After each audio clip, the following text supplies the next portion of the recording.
It's the new spot for local sports talk in the afternoon. Cattles and Ramie. I describe him as the best, obviously. It's Cattles. He throws it out there, speaks his mind. That's cool. It's Ramie. He's supposed to make people laugh. He's just an expert at it. Cattles and Ramie. Sactown Sports, 1140.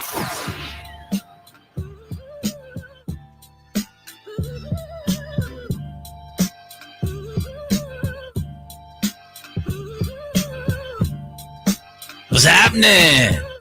Good Friday, everybody. Thanks for joining us, as always. Cattles and Ramie, Sactown Sports. No Ramie, just Cattles. As I said yesterday, kind of feels like Ramie and I can't do back-to-back shows together. It's a rule.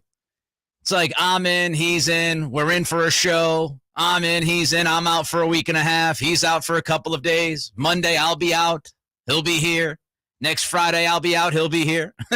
The week after that, I think we have, 3 no-shows.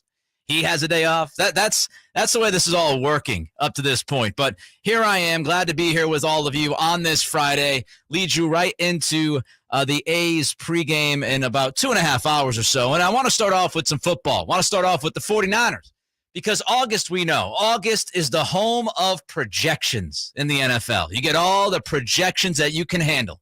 ESPN has their projections. Pro Football Focus has theirs. NFL Network, Fox, everybody, including The Athletic. And The Athletic had their NFC West projections in the last couple of days. Now, the way The Athletic does this is they run 100,000 projections of the NFL season, and they let you know what those results look like. And for the 49ers, here are the projection numbers from The Athletic's Austin Mock. Mock's odds to win the NFC West, 35.1%. If you're wondering what BetMGM's odds to win the NFC West for the Niners is, 175 on the plus side. So that's about 36.4%. Mock's odds to make the playoffs, 64.7%. BetMGM says the Niners have a 69.2% chance of making the playoffs. They're a minus 225. And when you read inside of this story, right, you go beyond the numbers and you look at what the projections are telling you about this football team. They start off with what could go right. What could go right is the defense, is the pass rush. Austin Mock writes the following: my model has the 49ers as a top 5 defense heading into the season, and the strength is in the defensive line. Their ability to generate pressure without blitzing not only matches up well against Stafford and the Rams offense, but it takes stress off the back 7. Drake Jackson's strength is in his pass rush. So if the 49ers can build on having the 3rd best sack percentage in 2021, there is no reason they shouldn't be one of the best defensive units in the NFL.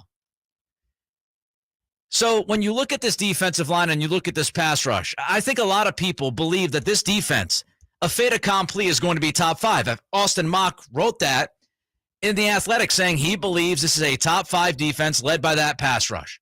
When we talk about this football team, we talk about the defense. Yes, we talk about Trey Lance an awful lot, but we talk about that defense. How good can that defense be?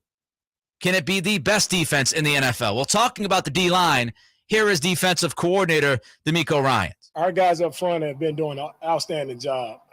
Again, can't thank Coach Darryl Tabb and Chris Kasarik enough. Those guys have done a great job of working with our D-line. And all our guys, we have a lot of depth at that position. So all those guys, they come in waves, and they do a really nice job of working together, running our stunts and games. Those guys do an excellent job of working off of each other, and that's what's allowed them to be effective. Here's my question about the defensive line. Obviously, I have no question about Nick Bosa. Dude's a beast. He's a stud. He's one of the best pass rushers, if not the best pass rusher in the NFL. What happens beyond Bosa? Ebukam. Samson Ebukam, you feel good about him? 4.5 sacks last year. Kind of a limited spot player, right? He's not going to give you that consistent pass rush.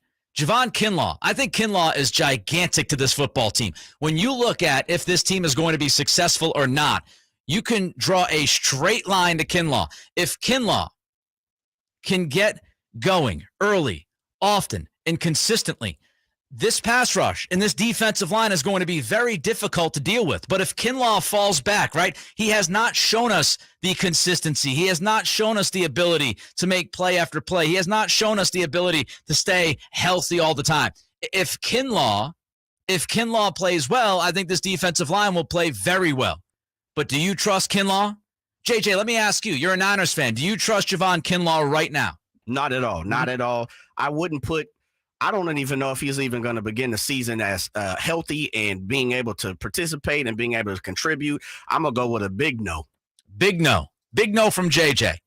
Drake Jackson, he looks the part, right? He was, their pick of the litter in April, but we haven't seen him play in the NFL. We haven't seen him play an NFL regular season game. I don't know if Drake Jackson is going to walk out onto the field and do spectacular things. I watched a game last week. I heard the Bruce Smith comparison. Oh, it was made. I don't know how many of you heard it, but I heard it. Bruce Smith was uttered. I don't know what Drake Jackson is going to be. He could be Bruce Smith. He could be the greatest defensive edge, defensive lineman we've ever laid our eyes on. But I don't know if he's going to be much of anything, especially in year one. So the defensive line, the pass rush, I do think they have some questions. Then you look at the secondary. Early on in this preseason, early on in this camp season, a lot of people were talking about this secondary. They were talking up the defensive backs. Here's DeMeco Ryans again, talking about those guys in the secondary of the Niners. Oh, we're not there yet. We've been down some guys, so we've been moving multiple guys around at the corner spot. So whoever we have, all those guys will see action in the game for sure. He says guys a lot. He said guys like 55 times. Guys. Here's the issue with the secondary. Completely healthy, maybe they're awesome. Maybe they're very good. But unfortunately, they're not completely healthy. Jimmy Ward's dealing with a hamstring. He's going to miss several weeks, folks. I don't know when he's going to be back. He could be back week 3, week 4, week 6. We know about hamstrings. You don't have to be a doctor. The one thing I know about hamstrings is most of the time they don't go away. One of those injuries that just continue to nag, right? Guy comes back for a couple weeks, looks good, you feel good. Then all of a sudden, my hammy. He's grabbing the back of his leg again. Hamstrings are very tough to get through. And Ward has a significant hamstring injury. Javarius Ward, the guy they brought in, right? Their big free agent signing. Groin strain. He's got an issue. Nickelback. Not the band. But the nickelback for this team right now is Sam Womack. He's a rookie. What, a 5th-round pick? I don't know what he's going to be. Kyle Shanahan, DeMeco Ryans talk well about him. His teammates talk well about him. Of course they do. It's his coaching staff. Those are his teammates. They're not going to come out and say Sam Womack is not good. We're concerned about the nickelback position for this football team. So the secondary has some questions. And there's injuries all over the place. I mean, listen to Kyle Shanahan talking about the injury bug. We probably will have to add some more people there, especially with Dante, because Dante's done a real good job also. He might be out this week, too, with his rib cartilage. So we'll see how that goes with the roster. We might move our nickels around a little bit just for some guys, but hopefully we'll get some more guys in here soon. Move them nickels around. I'm not worried about the linebacker spot. Okay, you can rest your head on the pillow and feel good about the second level. I don't think there's much question about this linebacker core. JJ before the show said he thinks they're, top 2, top 3 linebacker core in the NFL. And it's tough to disagree with. They're linebackers. They're spot on. Wouldn't be worried about that. But here's the question. If you're the Niners and your defense is in a top 5 defense in the league, how good is this football team? What is the ceiling of this team? Because I think they have to have a very good defense to be at the level that we anticipate they'll be at. If they're not a top 5 defense, that puts more pressure on you-know-who, Trey Lance. That's not the plan for this football team. I'll tell you that right now. I'll tell you right now, Kyle Shanahan is hoping that they have a top 5 defense. He does not want to put more pressure on this young quarterback and this offense than he has to put pressure on them. And that leads you to the offensive line, which is another question. Young interior offensive line. David Lombardi of The Athletic wrote about the injury to Daniel Brunskill, who was in competition with Jake Brendel to replace Alex Mack as the starting center. Guess what? Brunskill, hamstring strain. You get the theme? What's happening with the Niners and these soft tissue injuries? Year after year after year. What are they doing? What are they not doing? Can they figure it out? I mean, every guy's got a groin strain and a hamstring strain, calf strain. What is happening? So Brunskill's going to be out for a few weeks. That means he's likely behind Brendel, who, by the way, did a good job in the first preseason game. I don't know how much that tells you. But it also means, as Lombardi writes, that the 49ers are virtually certain to break in an entirely new trio of interior offensive linemen. Spencer Burford, who's a rookie. He's taken all the snaps at right guard. Brunskill, of course, that's where he played last season. Aaron Banks, from my own Notre Dame Fighting Irish, second-year guy. He's playing left guard. Laken Tomlinson, as we talked about, free agency, he left. So there are some questions about this team. I mean, I like their potential, but potential gets you nothing. They have some serious questions. Can Kinlaw, Drake Jackson, Ebukam, can those guys pick up the slack and be that second pass rusher? D Ford was supposed to be that guy. Is that going to be a problem alongside Nick Bosa? Can these defensive backs get healthy? Can Womack carry the water at the nickel position? The interior offensive line is young. It's unpredictable. And you want almost everything to go right surrounding Trey Lance, because if it doesn't, it's likely to not go well. So I want your thoughts. I mean, right now, I would not be concerned or panicked. You still have plenty of time in this preseason to get healthy and figure things out. But I would not yet say that this defense, hands down, is going to be top 5. I would not be comfortable in saying that right now. A lot of injuries, and to me, a lot of unknowns up front to find that second consistent piece. And Eric Armstead, look, we love him. Sacramento's own. He had, 6 sacks last year. He's not really a great pass rusher. Very good defensive lineman, but not necessarily a great pass rusher.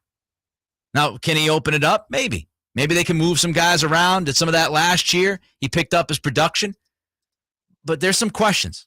Definitely some questions. 916-339-1140 is the text line. Phone number is 1-800-920-1140. Right now, as we get ready for preseason game number 2, tomorrow, how do you feel about this Niners defense? And I'll tell you, we're not going to learn a lot tomorrow. Sounds like none of the ones are going to play.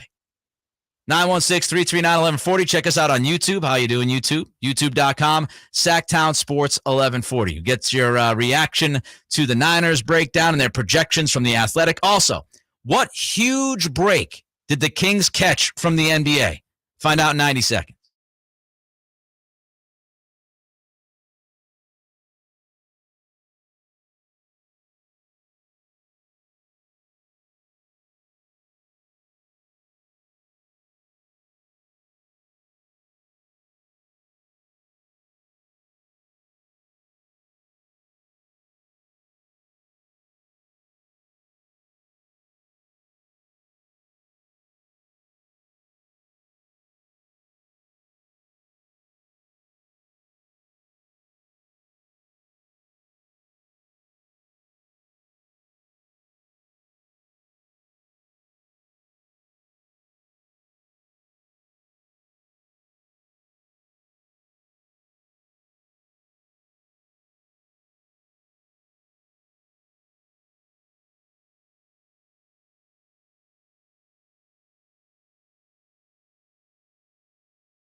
Sports Talk in the afternoon. Cattles and Ramie.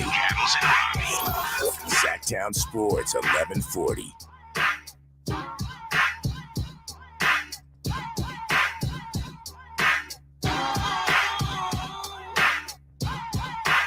So we found out yesterday that Ramie is going to, Clear Lake?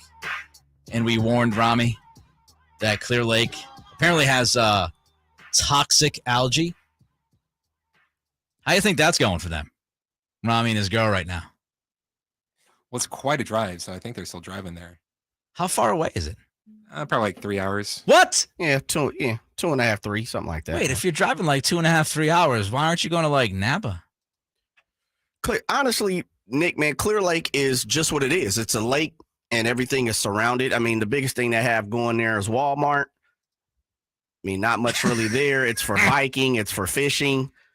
It's definitely like no wine country. I'll tell you that much. Not even close to Big Friday night plans for Ramie and Emily. Yeah. Go check out Walmart. Yes.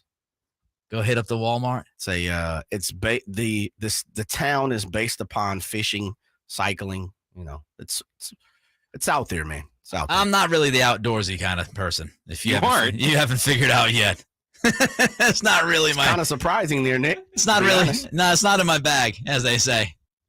Kelly would be the outdoor adventurous type. She wants to jump out of a plane and all this nonsense. Are you a fisher? Do you fish at all? Chris just made the perfect face. It's a face I make to her when she says that. You don't want to jump out of a plane. Good luck to you. I'll be on the ground hoping you land perfectly. You ain't lying. Am I a fisherman? Yeah, you're a fisherman guy? I haven't fished in about who knows how long. Oh, well, there you go. I'm not against fishing. Bring out a nice cooler, some cold beverages, hang out for a couple hours. I don't hate that. But, cycling and, hiking and all that stuff, It's not where you went. Let's put it that way. You went to Sonoma, right? I went to Sonoma. Yes. I went on to Napa. I went to Santa Cruz. Not even close. Yeah, I don't I get bored too easily. Like that's what Kelly loves to go to the beach and just like hang laying there in the sun for like 4 hours. I want to go drown myself in the ocean when she wants to lay there for like 2, 3, 4, 5 hours. Oh, you could read a book. Great. I could read a book at home. Why do I have to melt in the sun and deal with sand in my toes and kids screaming around me?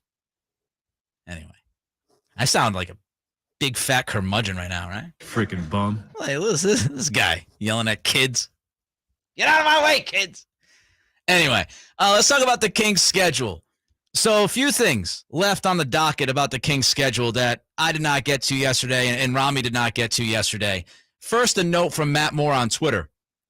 The Kings, in the back half of the schedule, have the most back-to-backs, 9 out of 41. They have 18 home games to 23 away games, and they also travel the most miles in the league from January 15th on. So once you hit the 15th of January, the Kings are on the road. They travel more miles than any other team in the NBA. And a couple of things come to mind when I think about that. Number one, Keegan Murray. Rookie season, he's going to be asked to play 82 games. And we know rookies, most of them hit the rookie wall, quote unquote. Well, when you're traveling the most miles in the NBA in the second half of the season and have the most back-to-backs in the second half of the year in the NBA, that could weigh down Keegan. And Keegan by game 50, 55 might be looking a little bit lethargic. Maybe not. Hope not. But when you think about that schedule picking up in the second half and how much this team is going to travel, it is a legitimate question to ask.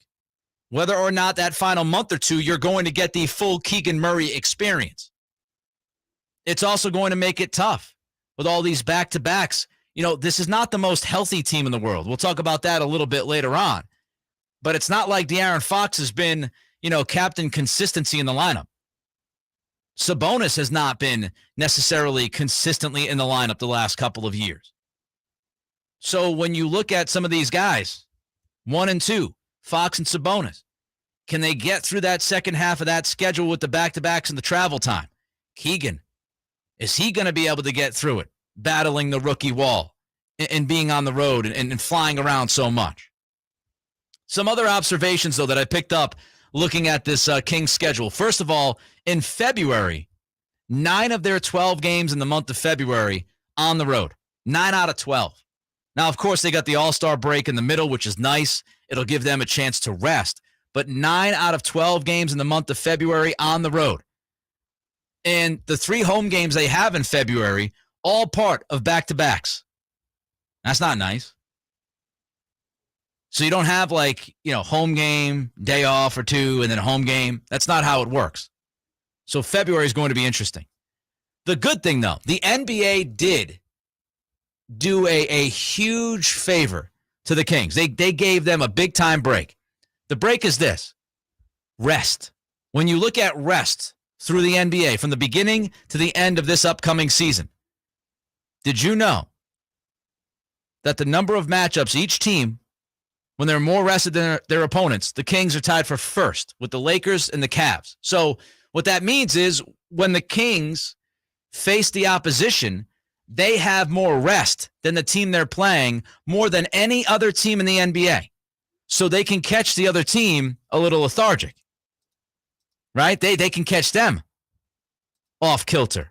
So that's a favor from the NBA, to have more rest than your opposition, along with the Lakers and the Cavaliers. That is a good number for the Kings this year. Then you look at March. You know how many back-to-backs the Kings have in March? Not one, not two, not three. They've got 4 back-to-backs in March. Oh, you're loco, man. I'm not. The NBA is. 4 back-to-backs in the month of March. This is insane. That's crazy. In March, the Kings play 16 games in 31 days. They play a game every 2 days or a little bit less. It almost feels like the NBA with their schedule kind of forgot about the Kings and like hurried up. They like when you're procrastinating on a paper. Uh-oh. They get to February, they're like, all right, we get to March. Who do we not? Oh, man, the Kings have like 30 games. Let's give them 16 games in the month of March. 16 games in 31 days. They have not one but 2 stretches in March where they play 4 games in 6 nights. Hoof. March. That late in the season. Again, so you're talking about lots of miles in the second half of the season. You're talking about the most back-to-backs in the NBA in the second half of the season. And now you're also talking about 2 stretches where this team is going to play 4 games in 6 nights, 16 games in 31 nights. That is asking an awful lot from the Kings in the month of March. I mean, that is a lot of basketball. Only 12 games in February. But a lot of teams don't have tons of games in February because the All-Star break. That is a loaded March. And then the end of the season isn't going to be easy. Do you know who they play at the end of the season? I'm sure most of you have looked at the schedule. At the end of the season, the Kings have to play the Celtics, the Suns, the T-Wolves, the Blazers twice. And remember, Dame Doll is back. They've pretty much reconstructed that roster. Portland should be better this year than they were last year just with Dame. They got to play Portland twice. And then those are home games. And then on the road, they've got to play the Pelicans. They've got to play Luka in Dallas. They've got to play the Nuggets. And then they have to play Golden State. I mean, that March schedule going into the final stretch in April, you're ending the season against Boston, Phoenix, Minnesota, Portland, the Pelicans, Dallas, Denver, the Warriors. All 8 of those teams that I just mentioned are expected to be playoff teams this year. That's a rough stretch. Incredibly rough. 916-339-1140 is the text line. Website, SactownSports.com. You can follow me on Twitter at Nick C. Radio. Has another door cracked open for a possible Jimmy G trade? We'll investigate that coming up next. Cattles and Ramie. Sactown Sports 1140.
Sacramento has a new tag team in the afternoons. I'm talking to the original tag team of ugly pukes here. It's Cattles. It's Ramie. Sactown Sports 1140.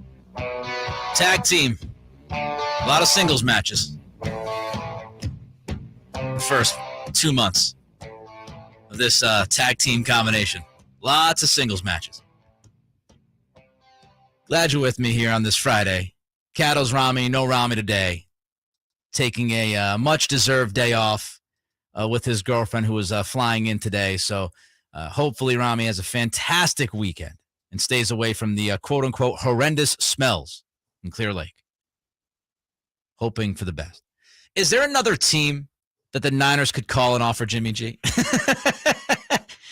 Do we sound desperate? I think we sound desperate at this point, right? I mean, how many times have we talked about Jimmy Garoppolo and the possibility of him being traded and what's going to happen, what can't happen, what might happen, what should happen, what could happen? I mean, we've ran through the gamut, right? Maybe not. How about Tampa? You see what's going on with Tom Brady? TB12's MIA down in Tampa. It's a very, very strange situation. Look, I covered Tom Brady for a long time. I was in that locker room with him on a number of occasions, covering that football team. And what I know of Brady is that when it comes to the preseason, when it comes to legitimate training camp, he's there. He's there. He's playing. Now, he might not play a ton in the preseason, but you almost have to rip him away from the football field when you talk about late July, heading into August, heading into the season. He's always there. He's Mr. Dependable. A lot of times, the first guy in, last guy out, the old cliche. But that's the way he has rolled throughout his NFL career. Now, all of a sudden, just falling off the map down in Tampa. He has not been around for a couple weeks now. Here was his head coach, Todd Bowles, yesterday about the situation. We'll see. We'll talk about it next week. Not concerned about it right now. We're trying to practice against Tennessee and play a game. I said sometime after Tennessee. There's no definitive date for me, but we'll check on it. And we'll keep in touch, and we'll find out. Todd Bowles is is unexciting a word? He's the most unexciting, non-exciting, non-excitable, unexcitable. I don't know. I'll create words. He's got no juice to him. We'll see. Is he? I mean, Belichick's number one, right? Oh, yeah. So is Bowles fighting for two? Yeah, I mean, Belichick is like, but you feel like Belichick does that on purpose. I don't know if Bowles does that on purpose. It's like Bowles just, I mean, he does not get you going. Maybe it's different in the locker room, but it was very vague. It's very vague from Bowles, and it's been mostly vague when people have asked about Brady. Now, maybe, look, it's a personal situation. You don't want to get into too much detail, but it doesn't sound like Bowles has any idea when his QB1 is coming back.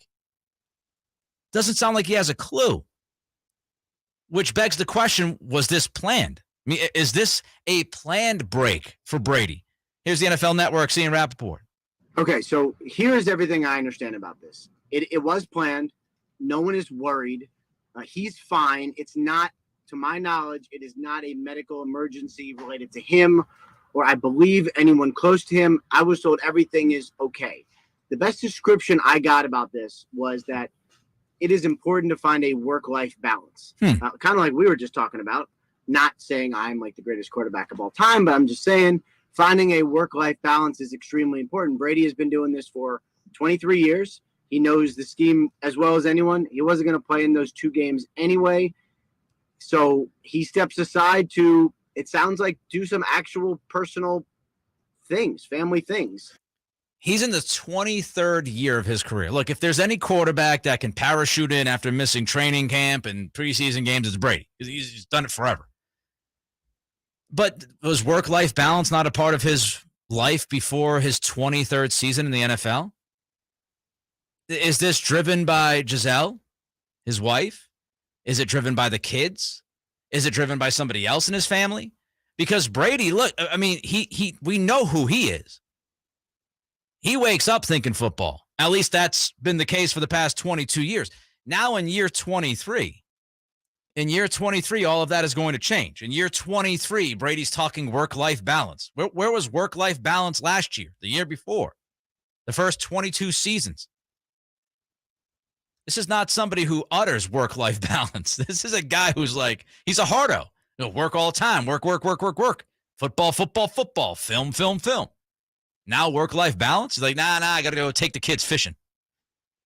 You got to go to the beach with Giselle. I mean, he's had the last 6 months off.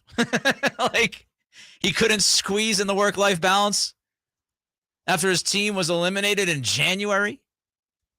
Work-life balance. And then Devin White, his teammate. Here's what he had to say. You know, he's a human. At the end of the day, you know, he got personal problems going on, but he's a guy that he's been doing this so long, he don't need to be here. You know, if he's not here, we know he's still working. You know, he got a great supporting cast around him, and he going to get his work in, whether, you know, if he here or not here. So when he come back, he'll never miss a beat, and that's the only important thing, you know. But more than football, you know, we praying for whatever he got going on as a human being, and, you know, we hope everybody else do too.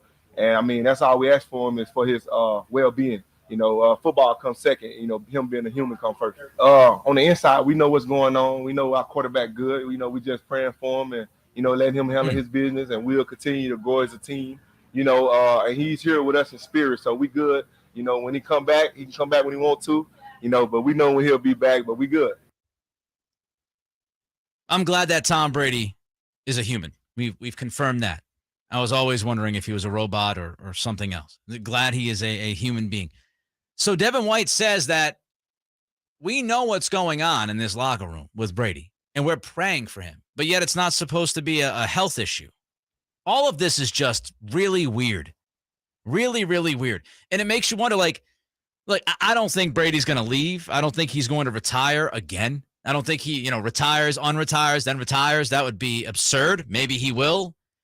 But it does make you wonder, like, if you get off to a slow start, if you're Tampa, you get off to a slow start, you can kiss the number one seed goodbye. One seed gets the bye week. That's it. Only one team from each conference gets the bye now. So is this going to cause them to start slow? Is this going to cost them the number one seed in the NFC? I don't know. I mean, you got a 45-year-old quarterback who's missing weeks of camp in the preseason, parachuting in. Or is it going to be business as usual week one? Like I said, if there's a quarterback that can do it, it's Brady. He's proved pretty much everybody wrong at every stop. But I don't know if this thing was planned. It doesn't sound planned. Does it sound planned to you, Verlad? Does it sound like this was a plan and everybody was aware that this was going to happen and how it was going to happen? At first I thought it was, but the more people kind of say like, well, I don't know, it's kind of up to Tom. It doesn't sound. It sounds like Brady was getting time off, but nobody was clear on how long he was going to be off. And maybe this is going longer than they anticipated. And so Todd Bowles is like, yeah, I don't know when he's coming back. He's out. And so Rappaport can say it was planned. Yeah, they knew he was going to be out. But did they know he was going to be out for as long as he's been out? When's he coming back? Also planned is planned, was it like, hey, when we're talking before training camp even starts, I'm going to need some time off? Or was it as training time started, as camp started, was it, hey, I'm going to need some time off? Like all of a sudden, right before, like right as they're getting started, he's like, I mean, then technically it's planned, but was it planned before? How long did they have an idea? Was this like hey, look, a reveal?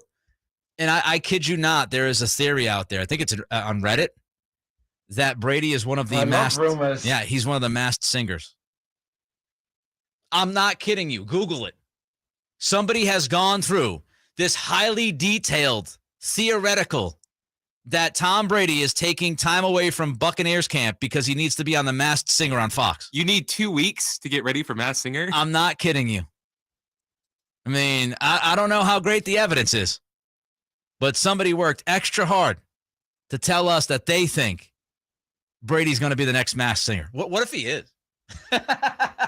It's a deal with Fox, right? He's going to be the color commentator for Fox. I mean, now that we say planned, it makes sense because he signed with Fox. He was retired. They signed him up for Masked Singer. Could you imagine? He went to like Todd Bowles. Hey, Todd, coach. Yeah, what's up? I got missed the first couple of weeks of training camp. Missed, first 2-3 weeks of preseason. Tom, something going on? Yeah. You take care of something personal. Mass singer. What? Come on, man. What would be great is if that's what it is, and then it came back to Brady that someone on Reddit was talking about it. It's just like, come on! Is that Nick Cannon?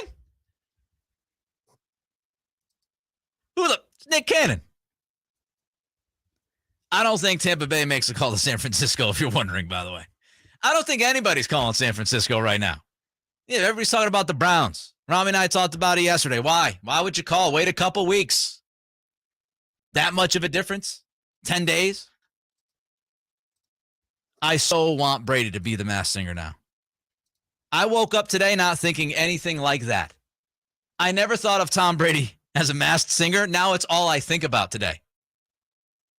Fantasy football drafts, they're starting to happen. Our expert, KC Joyner, will join us next. It's Cattles. It's Ramie. Sactown Sports, 1140. I'm Ken Korak with your Green and Gold Report.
Cattles and Ramie.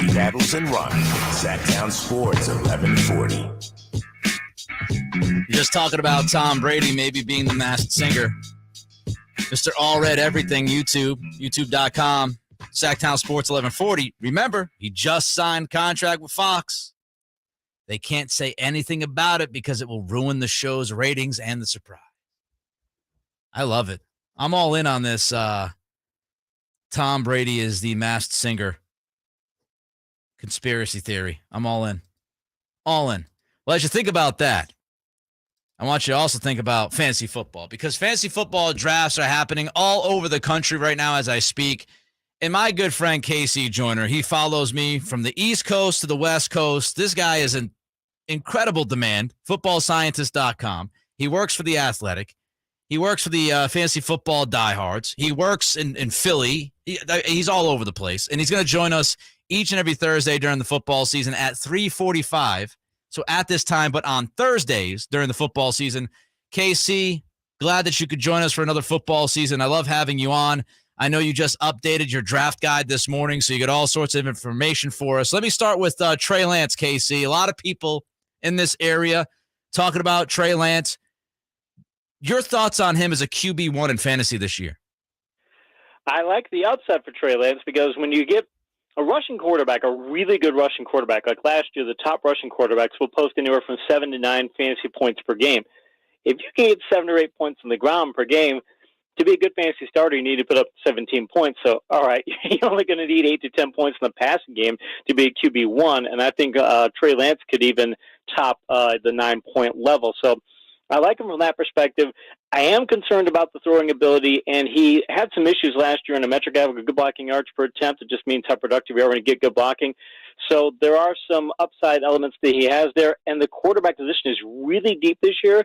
So I got him as 15 overall, but you could easily talk me into saying, say, a number 12 pick, or if you said you'd stack him with somebody else and said, hey, I'm going to go really low cost on quarterback and play for upside, I would be okay with that strategy. So you got him at 15. I've seen people have him as high as like 10, 11, 12. You got him at 15. Let's talk about his teammate, Brandon Ayuk. A lot of writing about this tag team combination, not as much as Deebo Samuel. You know, you look at Deebo, we feel good about Deebo, but Ayuk, his potential, KC, after, lots of preseason talk here on the left coast about how good he's looked.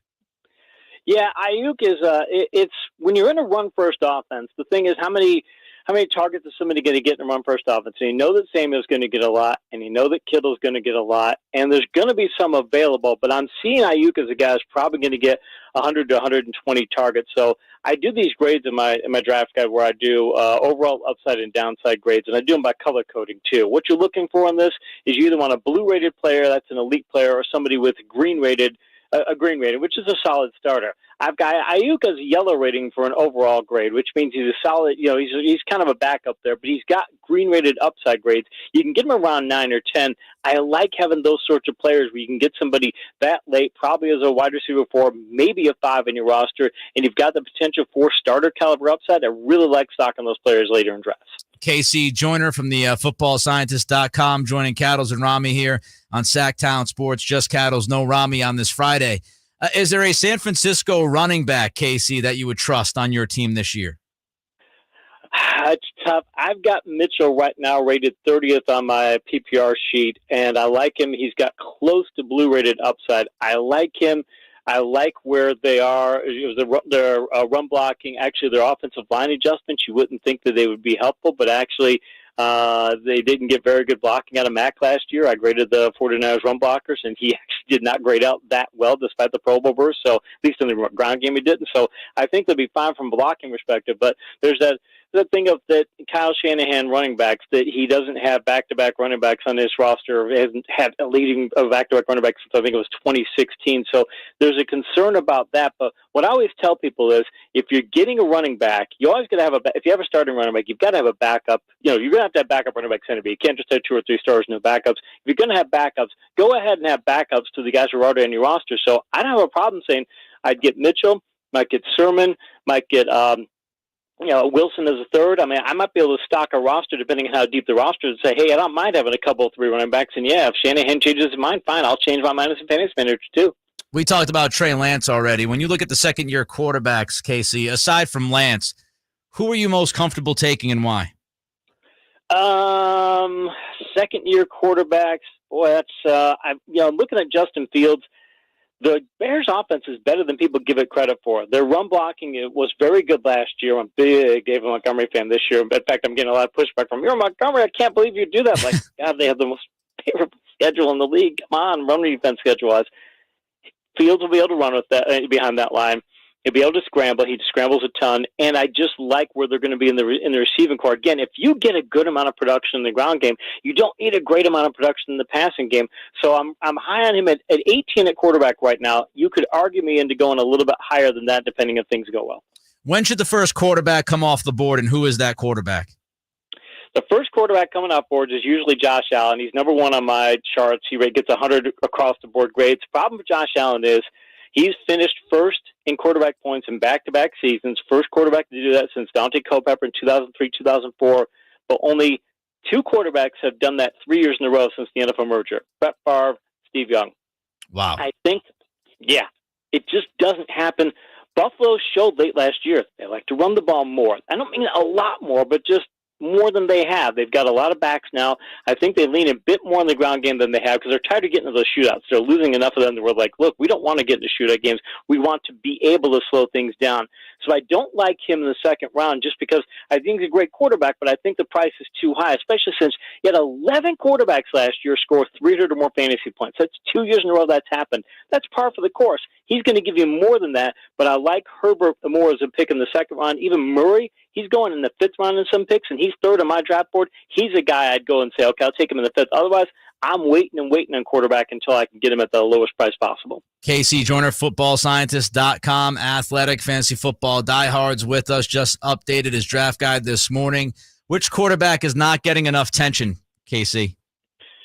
Which is not getting enough attention? I would Dak Prescott. I am big on Dak Prescott. Last year, he had he had come back from the injury, and he was tentative in his running. I don't think he ran as much as he could if he was healthy. And we see that happen with injuries, that the first year back, you're still battling some rust. And he was great in passing. I think he was 3rd in passing points per game among quarterbacks last year. And if you look at it on a depth level, short, medium, deep, all that, he did great on all those levels.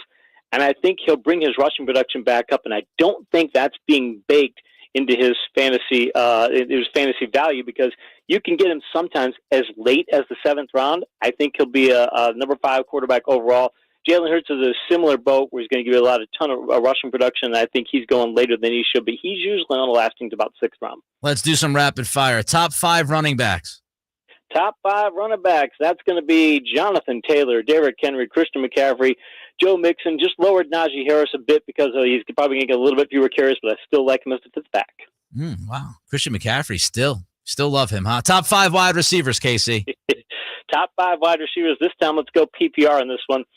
Kupp, Jefferson, Chase, Adams, and Lamb. On Kupp, he's not going to repeat what he did last year. Just keep that in mind. He had Jerry Rice elite caliber season numbers last year, and Rice never did that again. So Kupp is good, but I don't think he's going to quite repeat what he did last year. The guy you wouldn't pick too early. The guy I wouldn't pick too early, mentioned Josh Allen. He'd probably be on the list. Patrick Mahomes, too. They're going to go run heavy in Kansas City, and people are thinking he's going to be this number 2 quarterback, top quarterback. He's going to be a top 5 quarterback. He's not going to be 1. You're the man. Football season Thursdays, 3:45 with us Pacific time. Don't forget that, Casey. Don't be looking for the phone call at 12:45. All right, we're not gonna do it that time. Thursdays at 3:45 Pacific time. Footballscientist.com. The athletic fantasy football diehards. Check out his website. Check out his pay dirt service. It's fantastic stuff. We'll talk to you week 1, Casey. Can't wait, man. Sounds great. Also, if people use the discount code Nick, they get 10% off of that paid subscription, too. Look at that. Nick, my first name, 10% off. Casey, we'll talk to you soon. All right, so there goes Casey Joyner, footballscientist.com. Still, Christian McCaffrey. I don't know, man. I get like the shakes when I think about drafting that dude. I drafted him last year. I'm never touching him. I can't bring myself to it. I can't. Cannot. The good and the bad of the Fox and the Ox. That's coming up. Cattles and Ramie. Sactown Sports, 1140.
Sactown Sports 1140, the flagship station of your Sacramento Kings.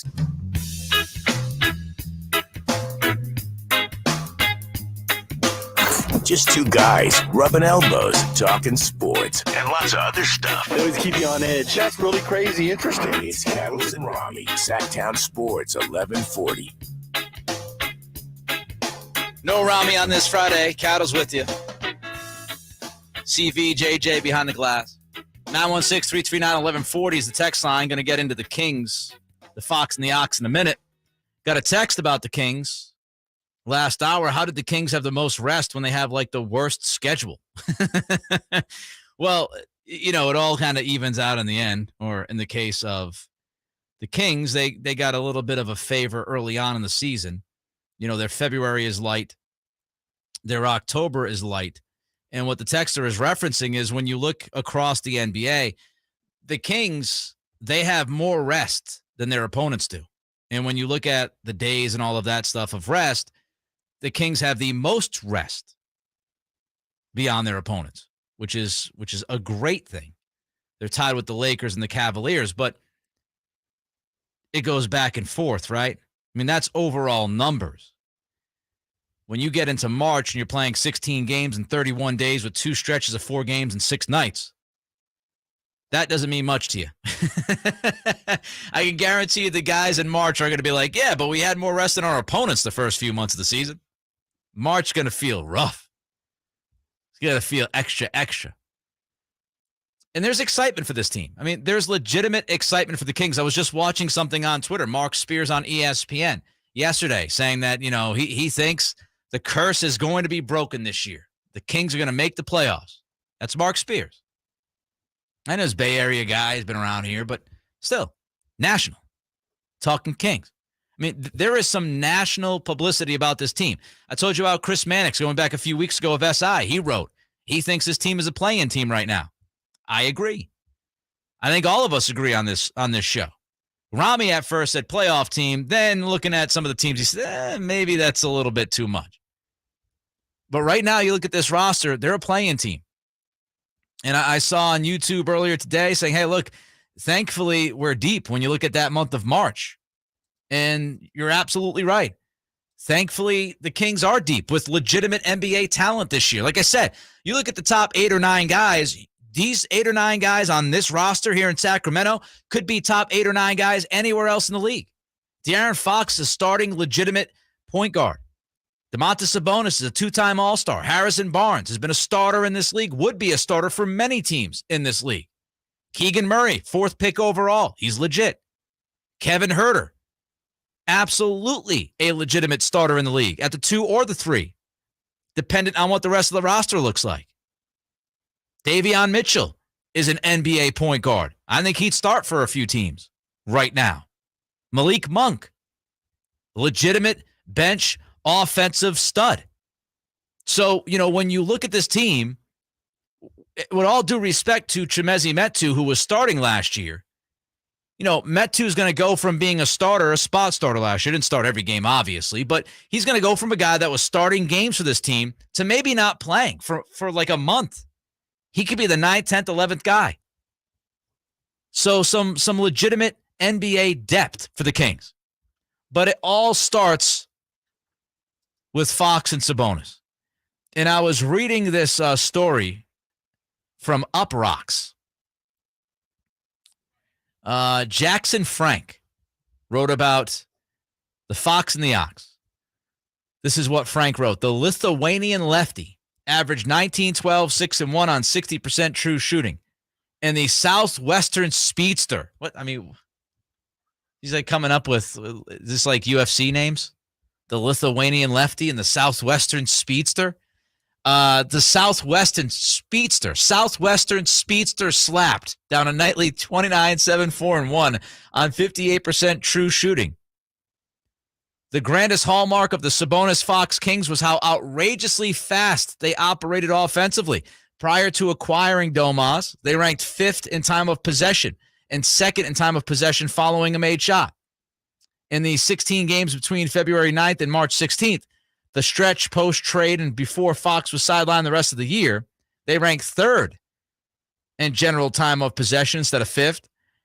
And they were 1st after a made shot.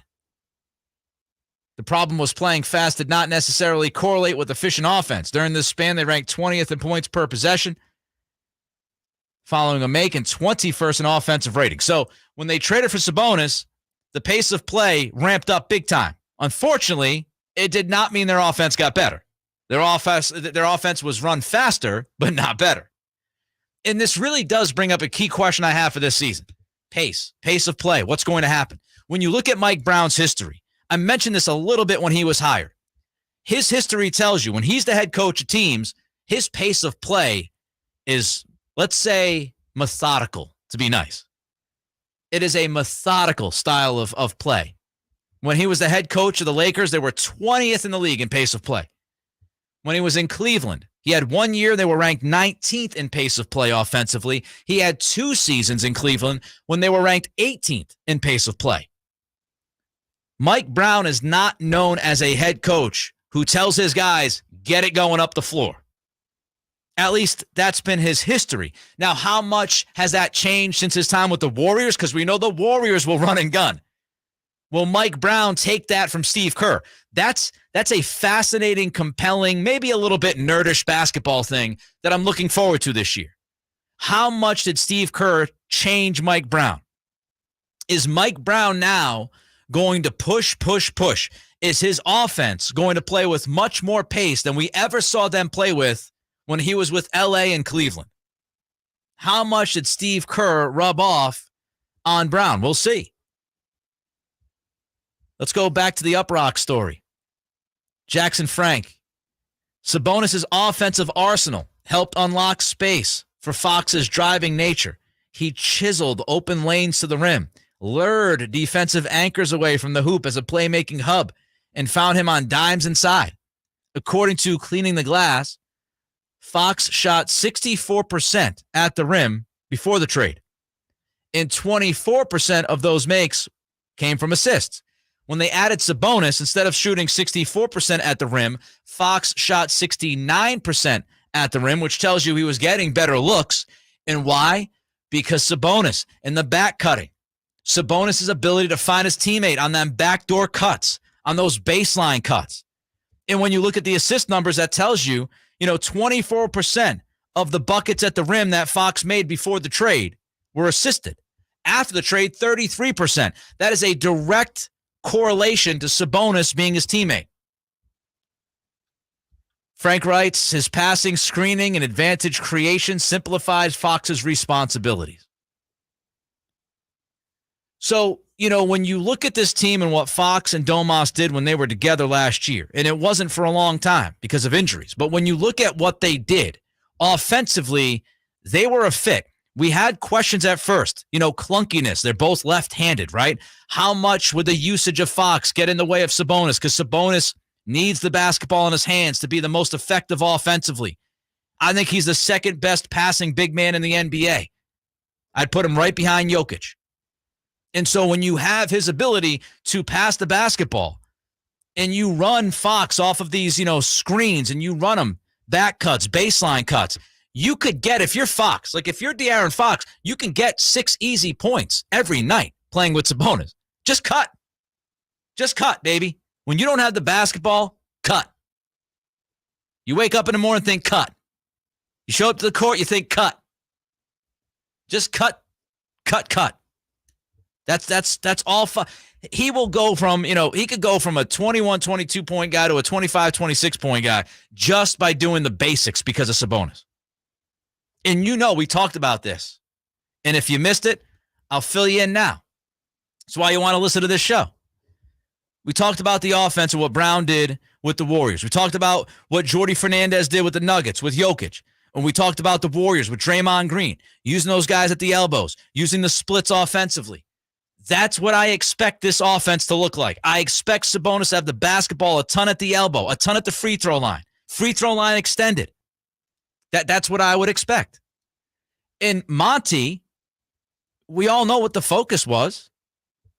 His number one priority, which it should have been, is to make sure he supports his number one and number two guy.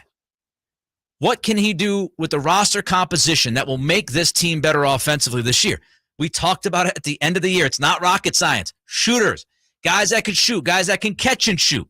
Herter, Monk, Murray, shooters, guys that have good numbers, 40% and above on the catch and shoot. That's what it was all about. So if you have Fox cutting and you have Fox going off of screen action and dribble handoffs from Sabonis, and you have Sabonis at the elbow and free throw line extended, and you've got them surrounded by shooters, it's a very difficult offense to handle. Defensively, we know some of the challenges, but here's the question. My guy Chris was doing some work, and he looked up the numbers, and this kind of flew under the radar to me. We talk about De'Aaron Fox and his inconsistency. One of the biggest inconsistencies, his inability to stay on the floor. And when you look at Fox the last 3 years, 59 games played last year, 58 the year before that, 51 the year before that. He has not played 60 games in an NBA season in 4 years. Can he stay healthy? Can he stay on the floor? And that was the thought, right? Oh, he put on muscle. He put on muscle. It looked like the muscle slowed him down. Like throughout the year, he lost some of that muscle, and he started to look like himself a little bit more. But it's not just Fox. It's also Sabonis. This is really weird. I looked this up before the show. I don't think any three of us could actually believe this. Domantas Sabonis has played exactly 62 regular season games 3 straight years. It's like he hits 62 and he goes, all right, I'm done. Last year he played for obviously 2 different teams, split between the 2 teams, 62 games. 47 for the Pacers and 15 for the Kings. So can these guys stay healthy? And they've got a lot to prove, I think. I mean, look, Domas, 2-time All-Star, right? But he's on a new team, new situation, new coaching staff. All the pressure that comes with playing for the Kings. People always look at pressure for like winning teams. There's as much pressure here in Sacramento on this team. When you go 16 years without making the playoffs, there is a lot of pressure on you to make the playoffs. You don't want to be that 17th team. You don't want to make it 17 in a row. So there's going to be some pressure. And there's pressure for Fox because this is truly the year. I'm telling you. This is truly the year for Fox to prove that he could be that one guy. If he is not that one guy this season, then you say, all right, he's had more than enough time to figure it out. And we built a team around him that uses his strengths. We moved on from Halliburton to make sure that he had the basketball in his hands. And we brought in Sabonis, who can make it even easier for him.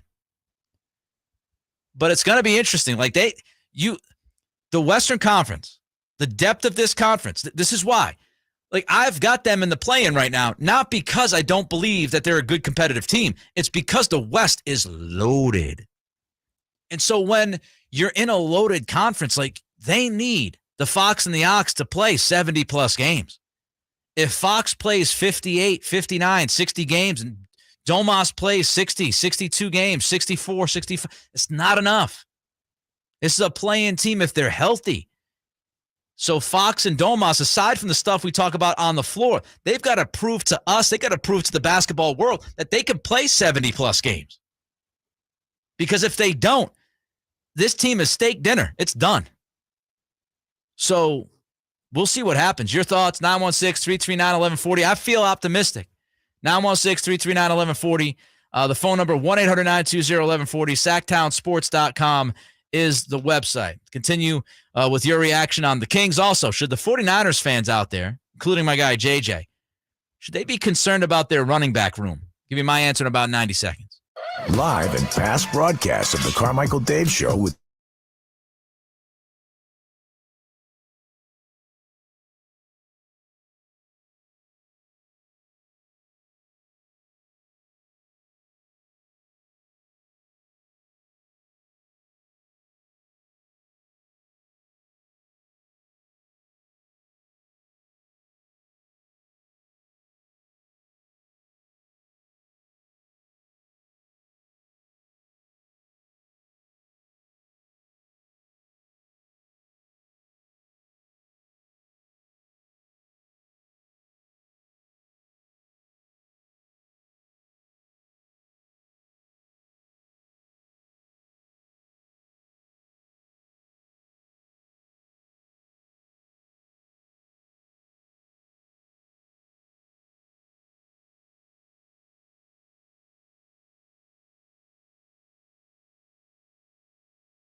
trying to get you home after another long day and through the drive time afternoon traffic.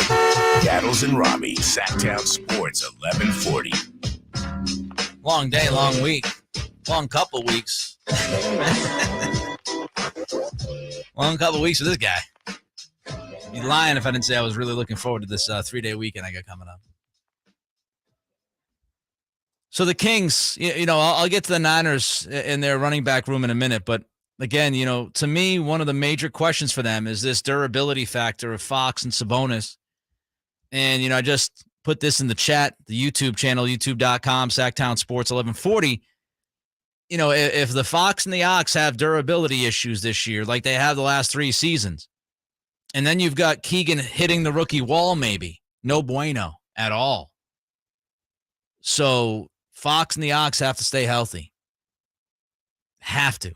And I know that sounds obvious, but it's a legitimate question, and it's a legitimate point to make because of the history we're talking about here, the history I just gave you the last 3 years. By the way, YouTube, don't forget to like and subscribe. All of you that watch us day to day, even you that pop in, just some of you that pop in every once in a while, subscribe to the channel as we continue to grow and develop Sactown Sports. When you guys and gals like the channel and you subscribe to the channel, that gives me, as the program director, the ability to go to the, upper management and say, hey, look, YouTube page is doing well. We need more talent. We need more people. Help me hire more people to cover more stuff for all of you. Subscribe, Sactown Sports, 1140. You better bring it. On YouTube. That's right. You better bring it. All right, let's get into the Niners. When we talk about the Niners, we talk about, offensively, the run game for the last few years. I mean, we all get lost in this Jimmy Garoppolo garbage. But I'm telling you, and I've stayed consistent on this. Garoppolo's an average quarterback at best. He was along for the ride with this team. He did not lead this team to the Super Bowl a few years ago. He did not lead this team to the NFC Championship game. He was one of the people on the team that made those 2 runs. And he was never looked at as somebody, I don't think, from Shanahan that would just dominate a game. Like, I don't think Shanahan ever went into a game with Jimmy G saying, oh, yeah, we're going to let him rip it for like 40, 45, 50 times today. It just never happened.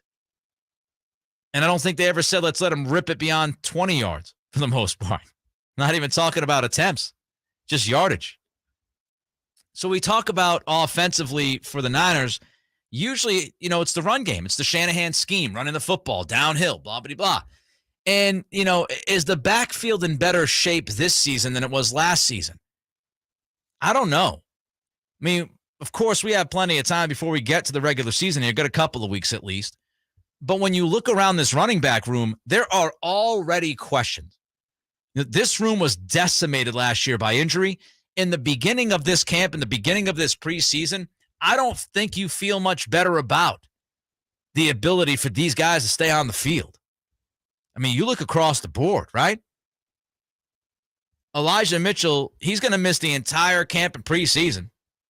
His hamstring injury was significant enough to sideline him the rest of the way. So who knows what you can expect from him at the beginning of the year. Trey Sermon did not have a good rookie season. And yesterday there was video of him looking like he was all dinged up. So I don't know how confident you are in Sermon's ability to stay on the field. Jeff Wilson, I think, is on the bubble. Like, if Sermon was healthy and Mitchell was healthy, I don't even think Wilson's on the bubble. I think he gone. But because these guys are injured, he might be able to stay with this team for the first few weeks. But he's a bubble back. I like that. Bubble back. Jeff Wilson. Bubble back. Bubble back. Jeff Wilson, the bubble back. So that leaves you to Tyrion Davis-Price. Is he going to be the savior? Is Davis-Price going to be the savior? Grant Cohn wrote about him just yesterday. And here's what Grant wrote at SI. His joint practice notes from the Vikings joint practice yesterday. Explosive or violent, 2 qualities that describe rookie Davis-Price. It's clear he was handpicked by 49ers new assistant head coach and running backs coach Anthony Lynn. Davis Price got lots of carries. This was yesterday with the starters and almost started 2 fights. He finishes every run with a big collision. The Niners love this about Davis Price. He's not an agile runner, but the Niners can create space for him with perimeter runs and screen passes, and he can make big plays. So is Davis Price the guy? You know, people might ask me, hey, Nick, you concerned about this backfield? I'm not concerned yet. I'm not concerned just yet about the running back room. As long as they're healthy, I have no panic. It all begins with Shanahan. I have tons of confidence in Kyle Shanahan's ability to get the very most out of his backs, to get production from his backfield. He's done it each and every single year. Last year, he had to use Deebo Samuel to get the job done at times. We'll talk about Deebo in a minute or two. But when you look at his history, his resume speaks for itself. Like when Shanahan wants to run the ball, he most of the time is successful at running the football. So I don't have much question about the guy calling the plays. I have no question about the scheme. And let's not forget that he now has a quarterback who can also run the football. Trey Lance is an addition to the run game as well as the passing game. Dual threat quarterback. Haven't seen Shanahan have a guy like this in years. In the last few quarterbacks he's worked with, somebody correct me if I'm wrong, right? It was Cousins, it was Matt Ryan, it was Jimmy Garoppolo. My memory serves me correct. I think he was with RG3 before Cousins took over, but as we know, RG3, poor guy, had a cup of coffee because the older Shanahan left him out there with a knee brace and a terrible field, and he blew his knee out. Good job, Mike. So, you know, when you look at this, you got the scheme, the system. You've got the running back who's the dual threat, can mess around. You get the misdirection in the backfield. They love that. And if worst case scenario, this early in the season, you can find a running back. Running backs are not difficult to find. That's why I never loved the idea of drafting a running back in the first round. But now we look at Deebo. You know, what's going on with Deebo? Because if this running back room doesn't get healthy, will Shanahan be forced again to lean on Deebo? And it's with that in mind that we go back to Peter King, who was on Damon and Ratto this week, and here's what he had to say about Samuel.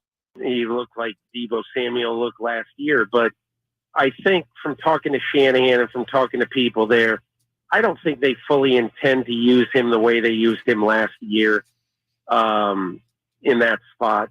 I think the way they used him last year was a matter of necessity by year's end. I don't think Kyle wants to do that again this year. I would think he would have significantly fewer carries unless, of course, they get hit again by a spate of injuries in the backfield. But I think they want him to be a wide receiver who can be a multiple weapon, but mostly a wide receiver. They want him mostly to be a wide receiver. And the question for Shanahan, can he resist the urge of like overplaying Deebo, right?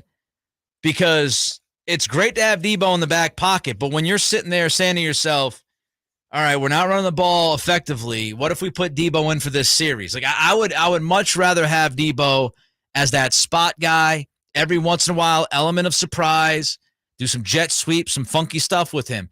But I hope Kyle doesn't kind of fall into the trap of using Deebo because now he knows Deebo can be that wide back, quote unquote, and he's looking and he's saying, I don't trust Trey Sermon. I don't trust Davis Price. He's a rookie.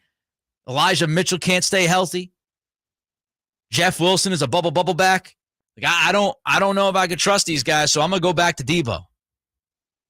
I think you got to treat Deebo mostly as a wide receiver. You're paying him as a wide receiver one. Treat the guy as a wide receiver one. Every once in a while with a carry, I get it. Not as much as last year.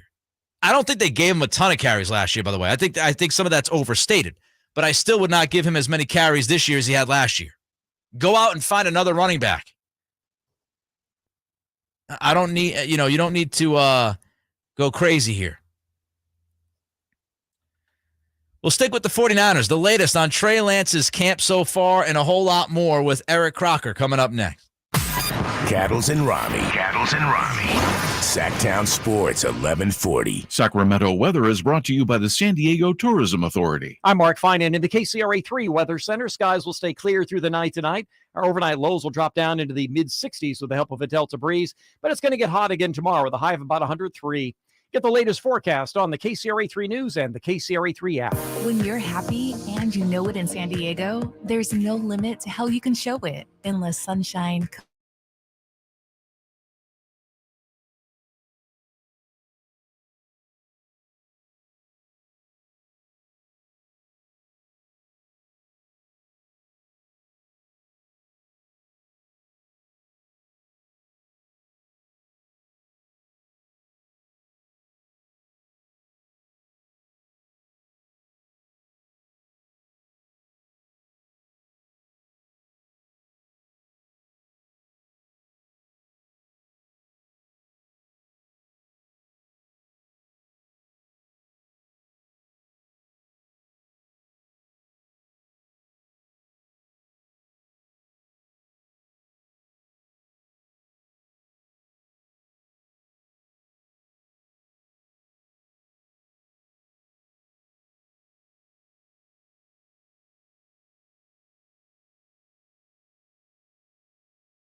One guy's trying not to throw furniture, That's a personal foul. while the other's still trying to find some. Cattles and Ramie, Sactown Sports, 1140. Going to talk Niners football in a minute, continue the conversation about the Niners with Eric Crocker, but I just saw that Todd Bowles said to the media today that he knows exactly when Tom Brady's coming back. I mean, yesterday he had no idea. Now today, oh, no. I know exactly when he's coming back. Eric Crocker from the Locked On 49ers podcast joins us here. Cattles and Ramie, no Ramie, Sactown Sports on this Friday. Eric, thanks for joining us. It is much appreciated.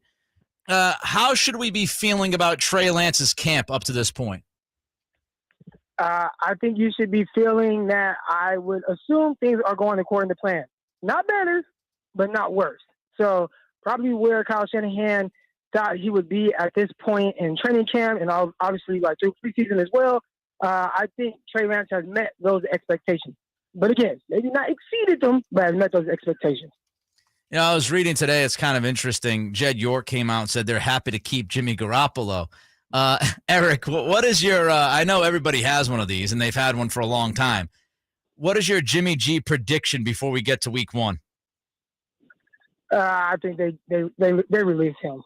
If I had to guess before week 1, listen, I hear Jed York, and you know, he's probably rooting for the guy, and they're probably buddies and all that. But Kyle Shanahan came out on the Tim Cowell Comedy Show and straight up said it like, you know, hey, the 49ers would feel like we're in a good place, and Jimmy Garoppolo will be in a good place somewhere else, but not with the 49ers come week 1. So I don't anticipate Jimmy Garoppolo being there. Not sure exactly what Jay York is talking about. Eric Crocker is with us, Locked On 49ers podcast host. Eric, I was just talking about this running back room. Could Davis Price actually be the number 1 back when we kick this season off? You know, he's a guy that I really like the way he runs. He brings a different dynamic than the other guys. At LSU, he ran a lot of inside zone stuff. And I was wondering if the 49ers would get to a little bit more power scheme type stuff with him. He's a bit of a bigger back. Now, I know at the combine, he weighed in at 211 pounds, but I think he plays closer to 220, 225, 230 pounds. And for a guy who ran 4.48. So he has the necessary speed and definitely has nice acceleration getting out, finishes runs extremely well. Is he an every down back? He might need to be able to catch a little bit better, but I think that, you know, using him on first and second downs, he can do well there. You know, Eric, when you look at this room of running backs and their lack of health already, like Elijah Mitchell's banged up, Sermon was banged up a little bit yesterday, Wilson is a bubble guy. Peter King spoke this week, and he talked about Debo not getting as many carries this year as he did last year. If this running back room can't stay healthy, do you think that plan is out the window and Shanahan goes back to Debo? Well, they put the incentives in Debo's contract that, you know, the more carries he gets, the more yards, the more touchdowns, the more money he gets. So Debo definitely won't be opposed to getting more carries. But if I had to guess, I'd say some of the kind of nicks that these guys are dealing with right now, they're more so preseason training camp nicks where, okay, we'll sit you out and, you know, we don't want to make anything any worse heading into the season. But I bet if there was a game tomorrow, those dudes will be ready to go. They might be listed as questionable, but they play.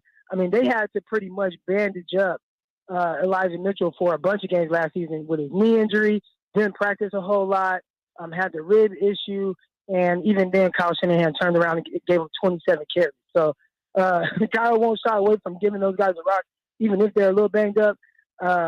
If they have multiple guys that they like and they like how they're running, then they'll use them. If not, then, yeah, you can definitely see Debo Samuel do a little bit more, just as he did last season. When you look at the wide receivers, Eric, obviously we know who Debo is. Ayuk came, you know, in kind of not so great last year. Then he ended pretty well. There's a lot of talk about Ayuk this preseason, about him, you know, showing flashes and the potential. How good can Ayuk be in your estimation in this offense? I think he can be really good. You know, I think for him, it's just going out there and trying to win every single rep, right? Like keeping that competitive drive going. I know, you know, listening to him talk in a press conference after the practices, and he was like, man, you know, I think it was kind of a waste of time being out here. You know, it was cool work, but kind of a waste of time being out there in Minnesota with the joint practices. And maybe, but I don't know. I mean, I just kind of look at it myself and some of the other competitors that I know, and you get excited just to go against other people and really kind of get to display the talent that you have. And obviously he has a lot more talent than I ever did, but just that, you know, having that mindset of I'm just going to kill whoever's across from me. And it's like, man, does he have that in him? You know, because you hear those comments, but I think even then you see the talent that he has is very clear. Going to 49er training camp practices, he's clearly, when you look at just everything you want in a receiver, from route running ability, his ability to stretch the field. Now he's getting down the contested catch aspect to his game, which I think that was one thing that was kind of missing a little bit. I mean, he's turning into a real, like, full, well-rounded receiver. Now he's just having that kind of relentlessness in him, right? Like, think about some of the guys we grew up on, watching guys like Steve Smith and the aggressiveness that he took to every single play, every rep. And it's like, man, you want Ayuk to have a little bit more of that in him to really take his game to the next level. Eric Crocker, Locked On 49ers podcast host here, Cattles and Ramie, Sactown Sports. How concerned are you, Eric, over the interior offensive line, especially after the injury to Brunskill? I think, those are guys that are going to have to continue to gel. And that's been one of the things, with the offensive line, they talk about it. This is a scheme where guys kind of move in unison. And, that cohesiveness, it takes a little time. It's not something that's going to happen over just a few weeks of training camp and preseason games. It might be by mid-season where you fully get them to start clicking, especially with so much turnover there. It's not just one spot as it's been kind of in the past.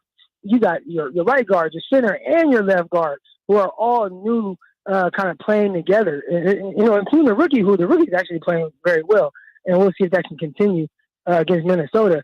But I'd say overall, you like the upside of this group and would likely, want to improve at the center position.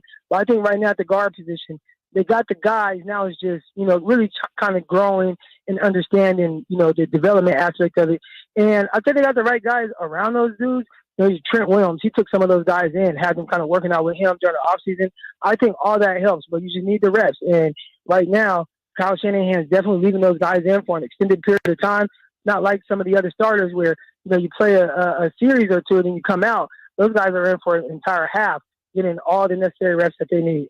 Eric, they got some guys on the defensive line as we switch to that side of the football, Ebicom and Armstead, that can help with the pass rush, but they're not pass rushers per se, right? They're not that edge guy. I know they drafted Drake Jackson, but when you look at Javon Kinlaw, how confident are you that he can kind of turn things around here and give them that impactful season that they need? I think for Kinlaw, he was the 14th overall pick, and the expectations are that of a 14th overall pick. Right. I think for me, I've kind of tapered my expectations back just a little bit to where it's like, all right, this is a guy who has missed plenty of time due to injuries, and now just can he be a legit two-down player, right? Can he be a run stuffer and then get you even minimal pass rush production? And then after this season, if he could play a full 17 games, let's say he can play 16 or 15, that'd be a win right now. And then can he build off of that heading into the next offseason and develop more of a pass rush and then take his game to the next level, which we've seen that with guys like Eric Armstead, right? Like for the first few years, Armstead dealt with injuries, and there were people like, oh, he's a bust. And they thought the 49ers were crazy for picking up his fifth-year option. Next thing you know, he's one of the better players at his position in the league. And maybe not like super dominant, but he's really good. He's really good. So can you get really good out of Javon Kinlaw as well? I think time will tell. But I think right now, this season, if he can be a two-down guy, I think that's a win for the 49ers. Lots of injuries in the secondary right now, Eric. Sam Womack also getting the vote of confidence as the nickel back. Your thoughts on this secondary and whether or not they're good enough to sustain an injury or two here? They can sustain an injury or two. Last season, the 49ers had to go out there and play games with Josh Norman and, young Diamador Lenore, young Ambry Thomas, and somehow they still figured out a way to have, on paper, the number 6 overall pass defense, right? And I think number 3 overall defense. So one thing that they've shown, and I maybe give the 49ers a little bit too much benefit of the doubt when it comes to this, but their coaching is really good. And more times than not, even when they kind of lack in a certain area, the coaches help the team kind of overcome that to the point where maybe it's not perfect, but it's like, man, can we squeak by in some of these games, even with some of the limitations there? And I think they have been able to. So, obviously you want them to be fully healthy. You hear about how, Justin Jefferson was kind of dogging the secondary throughout the joint practices. You don't want to hear that. Obviously, Justin Jefferson, terrific young receiver, over 3,000 yards in his first 2 years. But even then, you want guys that are going to kind of fight back. And I think they're still kind of growing from there. But ideally, you want Travarius Ward out there. Ideally, you want Jimmy Ward out there. Obviously, Emmanuel Mosley. If they got their full load of guys, then they're going to be solid. They're going to be solid. one of those guys out, cool. But you can't have 3 guys out like you had this week in Minnesota. You can't have that going into the regular season. One more for you. A quick one here, Eric. A lot of the ones likely out tomorrow. Who should we be paying attention to most? Well, you brought it up. You talked about the interior, and that's right where my mind goes, because those are guys that are actually going to be playing. Like, right? How many starters are legitimately going to be playing in this game for the 49ers on either side of the ball? Not many, but I know those interior guys, they definitely will. So how do they look? They're going to be going up against backups most likely. So do they end up looking like starters going against backups? That's what I want to see. I thought last week they did a really good job of that with Burford and definitely Aaron Banks as well. Can they double up that and do it again? And then I'm pretty sure week 3 of the preseason, you get to see them go against starters, and then that's when it gets real. But right now, definitely all eyes on the interior offensive line. Eric, we appreciate you, my man. Let's do it again soon. Thank you. Awesome. Thank you. Thank you. There goes Eric Crocker, Locked On 49ers podcast host, joining us here on Cattles and Ramie. No Ramie, just Cattles on this Friday. So a lot of good points by Eric. Look at that secondary. They had a bunch of Band-Aids out there for a good stretch last year. They made the most of it. There really is no questioning this coaching staff. This coaching staff is really good. I mean, they've lost a lot of guys too, right? I mean, Saleh leaves, a lot of offensive guys leave because Shanahan, that system. But they've been able to make the most of it. What will surprise Raiders fans about their offense this season? I'll tell you next. It's Cattles. It's Ramie. Sactown Sports 1140. Sacramento Weather is brought to you by Quick Quack Car Wash. I'm Mark Finan in the KCRA3 Weather Center. Skies will stay clear through the night tonight. Our overnight lows will drop down into the mid-60s with the help of a Delta breeze, but it's going to get hot again tomorrow with a high of about 103. Get the latest forecast on the KCRA3 News and the KCRA3 app. We're a sports family, driving in all kinds of weather to get to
spot for local sports talk in the afternoon. Cattles and Ramie.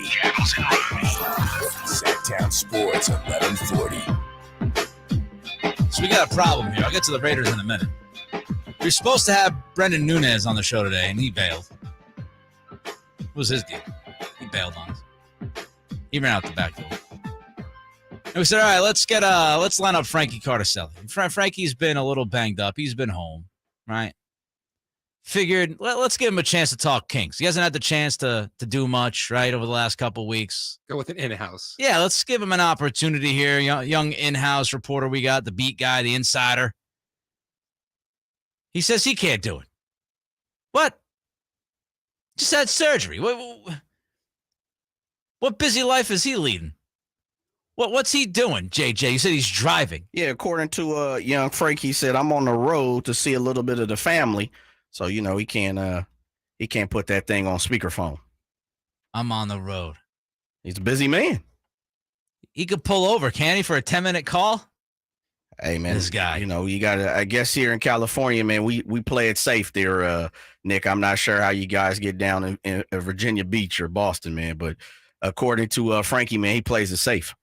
You text him like 45 minutes before we wanted to get him on the show.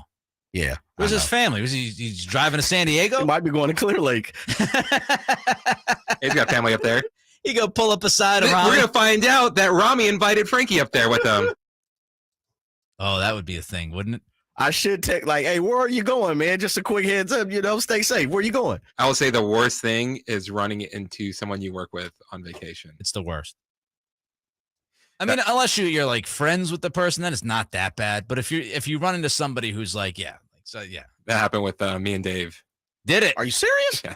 We're on the same cruise ship. No, that's the worst. You can't get away. It's one of those things of just like, oh, there's like over 1,000 people on here. We're never going to see each other every single day. Oh my God. That is hilarious. But there could be worse people. There could be.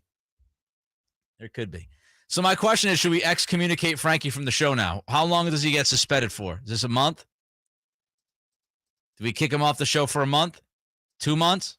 It's a great question because within that text, he was like, I'll be back in action next week. Oh, great. I can can't jump wait, on Frankie. anytime. Yeah. I'm waiting for you now, Frankie. He'll be back next week. I'll be waiting at the front door for him. Tell him. Can't wait to let him in. I'll be back next week. I want you on today. I don't care about next week. We'll bring him on when Sean skips out on us. So right now business. When Sean bounces. Sean has never skipped out on us. Nope. All right. I see what's going on here, Frankie Carter. I got a memory like an elephant. You're in the doghouse right now, my friend. Let's talk about the Raiders. Offensive expectations, right? Josh McDaniels. You trade for Devontae Adams. A lot of people say, ooh, Carr, Adams. This is going to be a firework display in Vegas. Maybe from time to time. But here's what I do not want people to do. Overlook the backfield of the Raiders. Here was Josh McDaniels this week talking about his running back room. There's some young guys, obviously, that are learning, but play really hard and give great effort. We have some guys that are kind of multifaceted in terms of what they do and bring. And we've tried to give them all different opportunities here in the first few games to try to do some of those things. I really like the group. I really like the room. I think KP does a great job of coaching that group. And I've always been a big believer in having as many good backs as you can have on your team because, like I said before, they get the ball more than anybody else. I mean, they have it more than any other player, other than the quarterback. And usually they're taking hits and getting contact, when they have it. So there's a chance for nicks and bumps and bruises and injuries, and you just don't ever want to get caught short in that area. Cattles and Ramie, no Ramie, Sactown Sports. And here's the thing about Josh McDaniels, because I know a lot of people think about the New England offense. They think about Tom Brady. They think about throwing the football. McDaniels runs the football. In 4 of his final 5 seasons as the New England offensive coordinator, his football team was top 10 in rushing yards. Last year, the Patriots were 8th in rushing. 2020, they were 4th in rushing. 2019 was the anomaly, 18th. In 2018, they were 5th. In 2017, they were 10th. And don't forget, it's not like they had running quarterbacks. It's not like they had a bunch of easy rushing yards. This is, and I'll tell you, from watching them, this is a team under McDaniels when he was in New England. It was primarily running backs. They didn't run their receivers a lot. Maybe every once in a while when Brandon Cooks was there. But, I mean, this was primarily running backs. So when we think about the Raiders' offense and we think about Adams and Derek Carr and their relationship and friendship and how great Adams is, don't get it twisted. Josh McDaniels is going to run the football. That is one of the basic foundational elements of his scheme. He's going to run the ball. And it's not a bad plan, by the way, when you're playing in the AFC West and you're loaded at the quarterback position. What you might want to do is run the football to keep it away from Mahomes, to keep it away from Wilson, to keep it away from Herbert. AFC West might be the best quarterback division in, a decade, 2 decades in the NFL. I mean, that's how good this division is going to be. So play keep away. The run game opens up explosive plays. McDaniels knows that. Carr knows it. Adams knows it. I mean, this offense in Vegas could be very good this year. You know how I feel about Derek Carr. I think he's one of the most overlooked, underappreciated quarterbacks in the league. I've always had him in my top, 12, 13, 14-ish. He's always been in the top half of quarterbacks for me. I think he's absolutely an above-average quarterback. Go back a few years ago, we're talking about him possibly being an MVP. Adams, one of the best receivers in the game. Some would argue he is the best receiver in the game.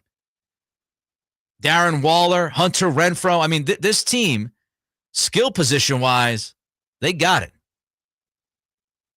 And I am 100% confident in this offense if their offensive line holds up. McDaniels, he was the head coach of the offense in New England. So I think they'll run the football. What are you laughing about, Verla? What's happening back there right now? We're talking about this Savannah Banana baseball team that they're showing on ESPN. Savannah Banana? It's like kind of like a Harlem Globetrotters baseball league. Yeah. Who's we? Somebody walked into the studio with you guys. Oh, Angie just walked by, and then that's when Jay trashes her for being a Cowboys fan. You guys are popular. Always. Anytime I can get a chance to dig at the Cowboys or a fan, doesn't matter if you're going home on a Friday and you're trying to enjoy your weekend, I'm going to still say something. Also, that's our fault because we have the door open because it's like a furnace in here. That's not bad, though. You're welcoming. Yesterday it was Doug. Doug Christie came in and said hello. Some triple threat pointers. Yep. What's bad is, I'm not lying. That's what I was doing yesterday. That's why Jake's laughing. Angie today, nobody comes visits me. Well, that's because you're the boss, man. A lot of people don't want to go stand in front of the boss, man, because you just never know what's coming back from you. We had Scott Marsh earlier come in real quick, and I saw Marsh. Yeah. I saw Marsh. Marsh, go sell me something. Come on. Stop saying hi to JJ and Verlad. Give me an endorsement, will you? What are we doing? That should be the punishment. Each time he comes in, he has to get a new endorsement. Every time you visit the producers, you gotta be walking in with an endorsement for either me or Ramie. See, that's why people don't come visit the boss. My point exactly. Trying to get my chicken. That's Kyle Shanahan. Here, y'all chicken. Has Kyle Shanahan outdone Bill Belichick? What? I'll give you my thoughts coming up. Cattles and Rock.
Sacramento has a new tag team in the afternoons. I'm talking to the original tag team of ugly pukes here. It's Cattles. It's Ramie. Sactown Sports 1140.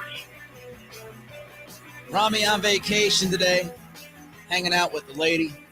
Just Cattles on a Friday. Ralad, JJ, behind the glass.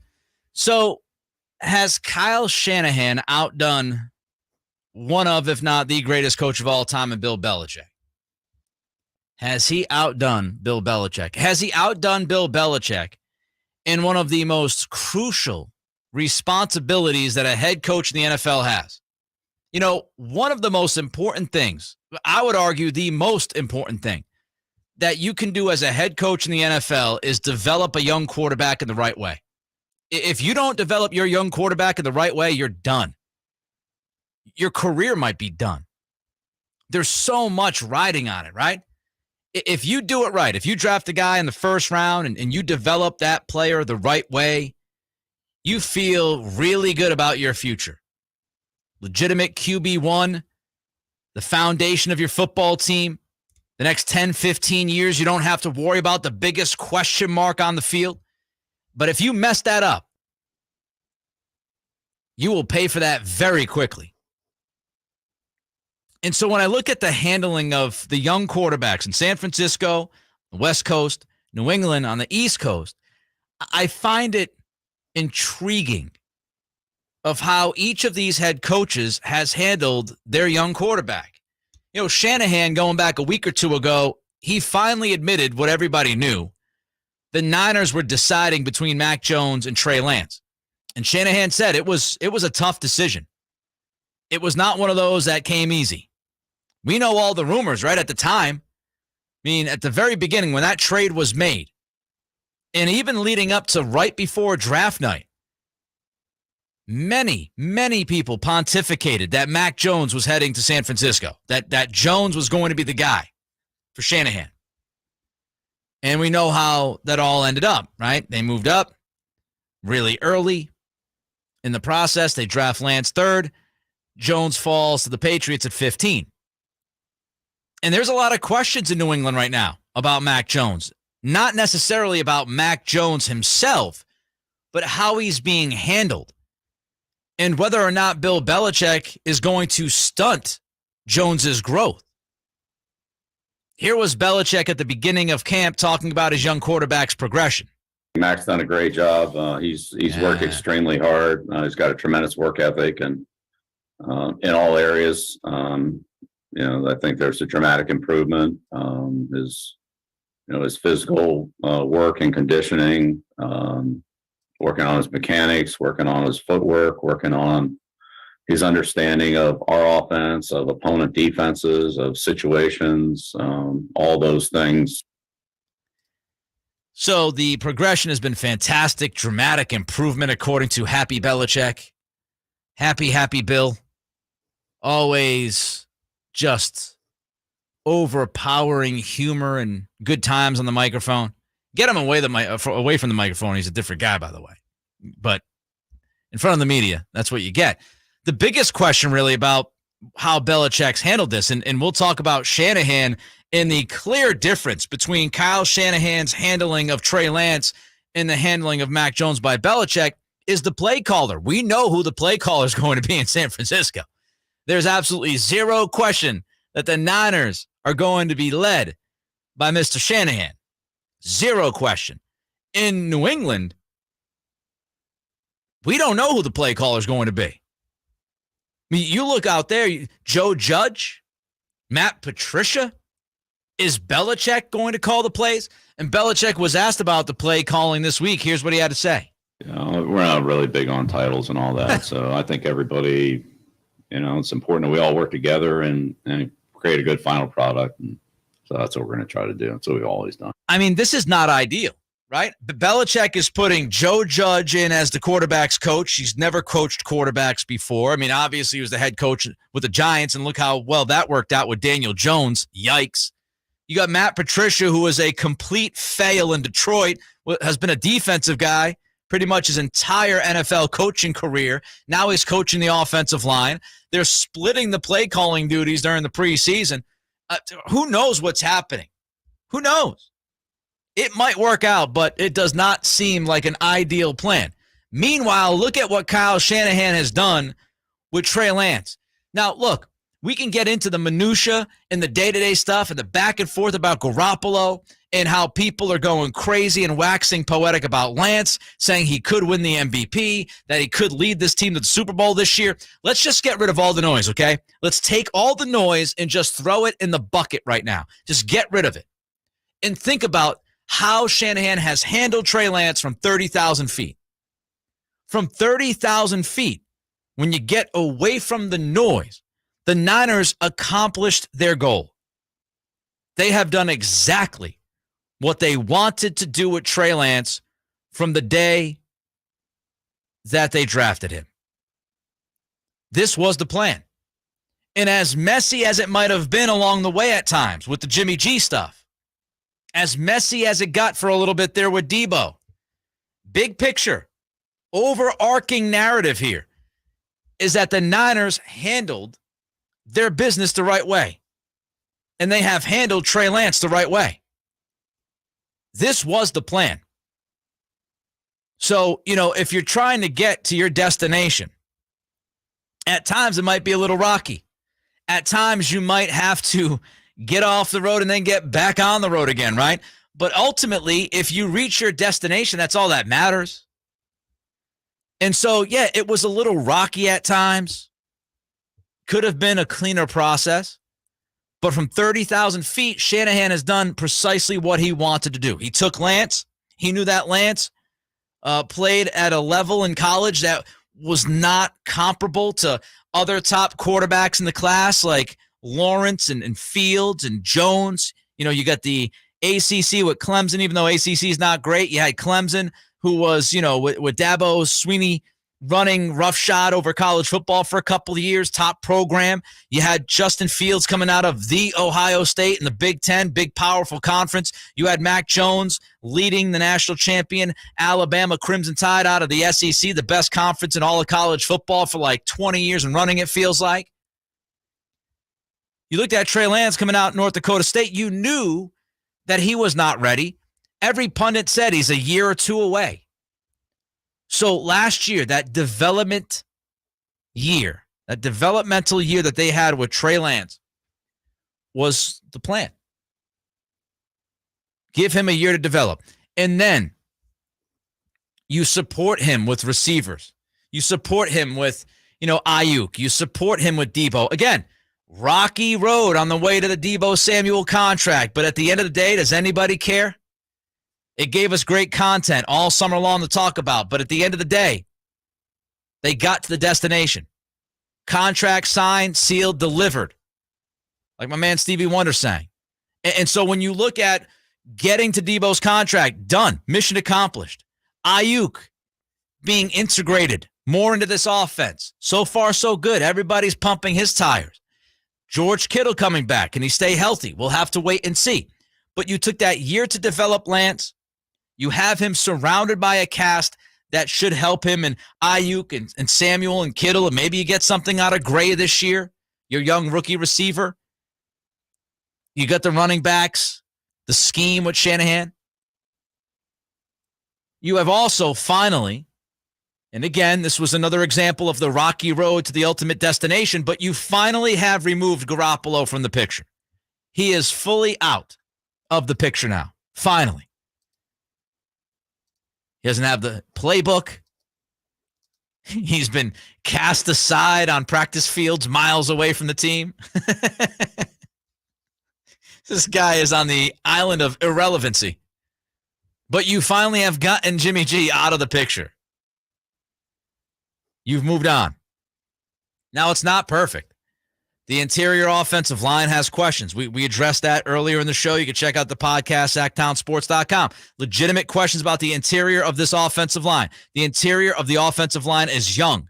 Brunskill gets hurt. That brings up a major question for them. So there are questions. Running back health. It's a question. But big picture, 30,000 feet. It's interesting. You've got the coach that people think could be or is the greatest coach of all time approaching his second-year quarterback in a very questionable manner. Lots of questions surrounding Mac Jones and what this offense is going to do because of the coaching situation. Of all things, with the Bill Belichick team, coaching is being questioned. Meanwhile, Kyle Shanahan, whether it was messy at times or not, ultimately, from beginning to this point right now, they followed the plan. Minus all the noise, they followed the plan. They drafted the guy they wanted at 3. They took a year to develop him. They have surrounded him with the weapons. We know who's play calling. One of the best in football. So the plan's the plan. And you really can't argue with how Shanahan and the Niners organization has handled Trey Lance. How they have handled a young man who did not play a ton of college football and did not play at a high level. As far as competition level, he played at a high level. But he wasn't playing Big 10, Big 12, SEC. He was playing FCS. So your thoughts on that?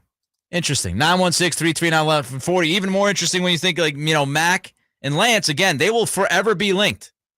Because San Francisco could have picked Mac. Who knows what would have happened with Lance at that point? Where does he go? They will forever be linked. And how they've been handled by the respective coaching staffs couldn't be any different from the day they were drafted to right now. 916-339-1140 is the text line. Phone number is 1-800-920-1140. You can follow me on Twitter at Nick C. Radio. I'm mad at a coworker. I'm going to tell you why and who the coworker is. Also coming up next, we'll have some Kings and Niners thoughts. The start of the NFL season is upon us, and Sactown Sports 1140 has all your covered.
Cattles and Ramie, Sactown Sports 1140.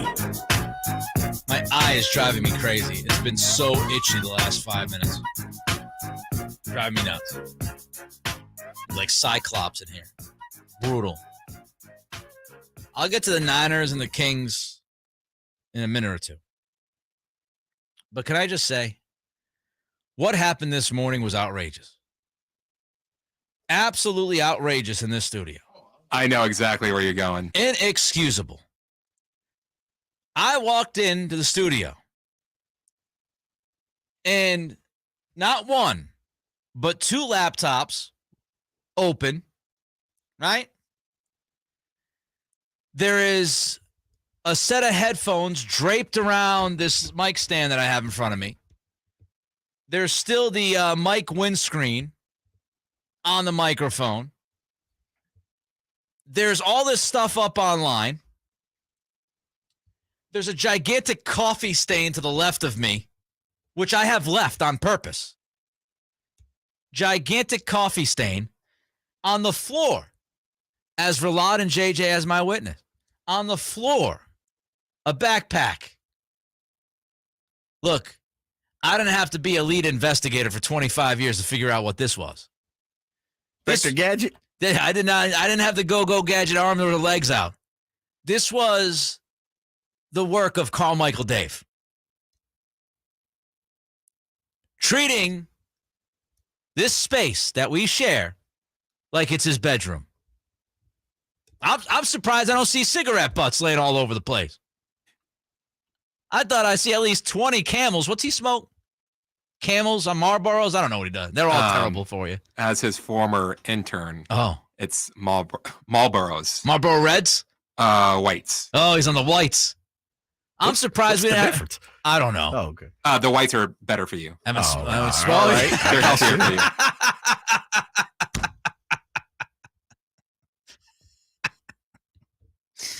Relatively speaking.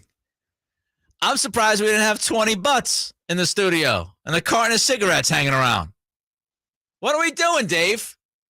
He just left everything he owns opened and just all over the studio.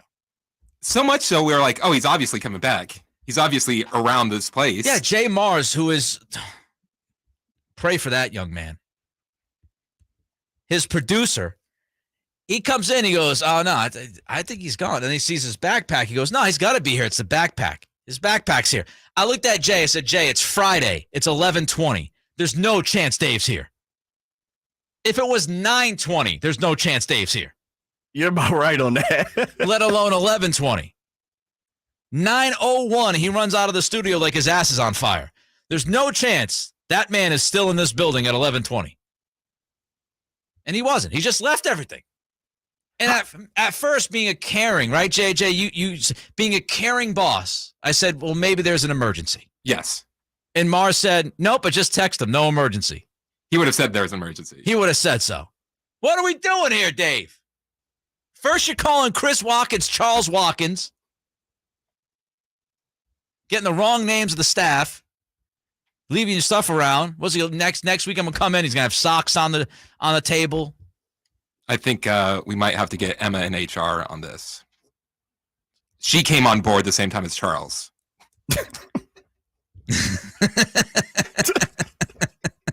Dave is like the college roommate you don't want.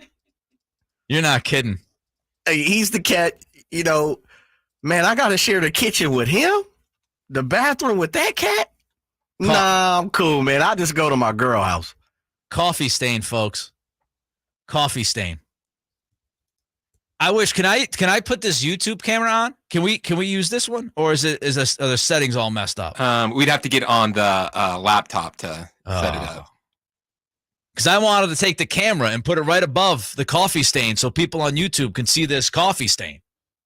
We should take a picture. I mean, all his belongings is in the corner, like he was thrown out of a house somewhere. They're in the corner of the studio, right? And so, they are. They're in the far corner over there. Is this how we find out that Dave's been living at the station?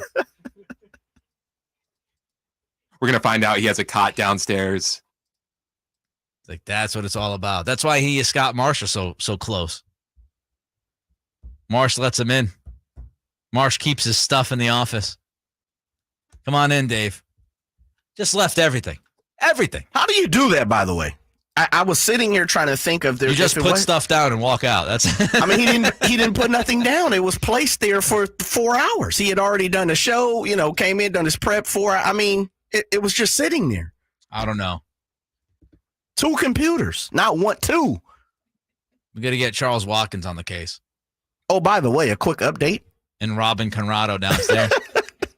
A quick update on our poll, it has 28 minutes left. Oh, yeah, when Ramie tried to tell me that Chris was a more fancy name than Charles.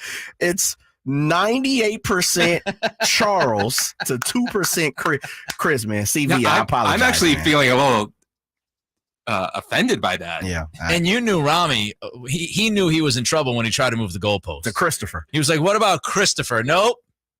That was not the question. Anyway, Dave, pick up your stuff. If it's still here by Monday, I own it. It's mine. Those 2 laptops, mine. You're putting a 72-hour eviction notice on? 72-hour notice is on the front door of the studio. If you don't get your stuff out of here by Monday, it's ours. And we can do whatever we want to do with whatever is on those laptops. And I don't know if you want people to know. I don't know your business, but I'm fixing to know your business soon. What if Dave is just like a monthly subscriber to Marlboro, like Marlboro, the Marlboro Times? Right? We steal all his points, so he can't get his Letterman Marlboro jacket.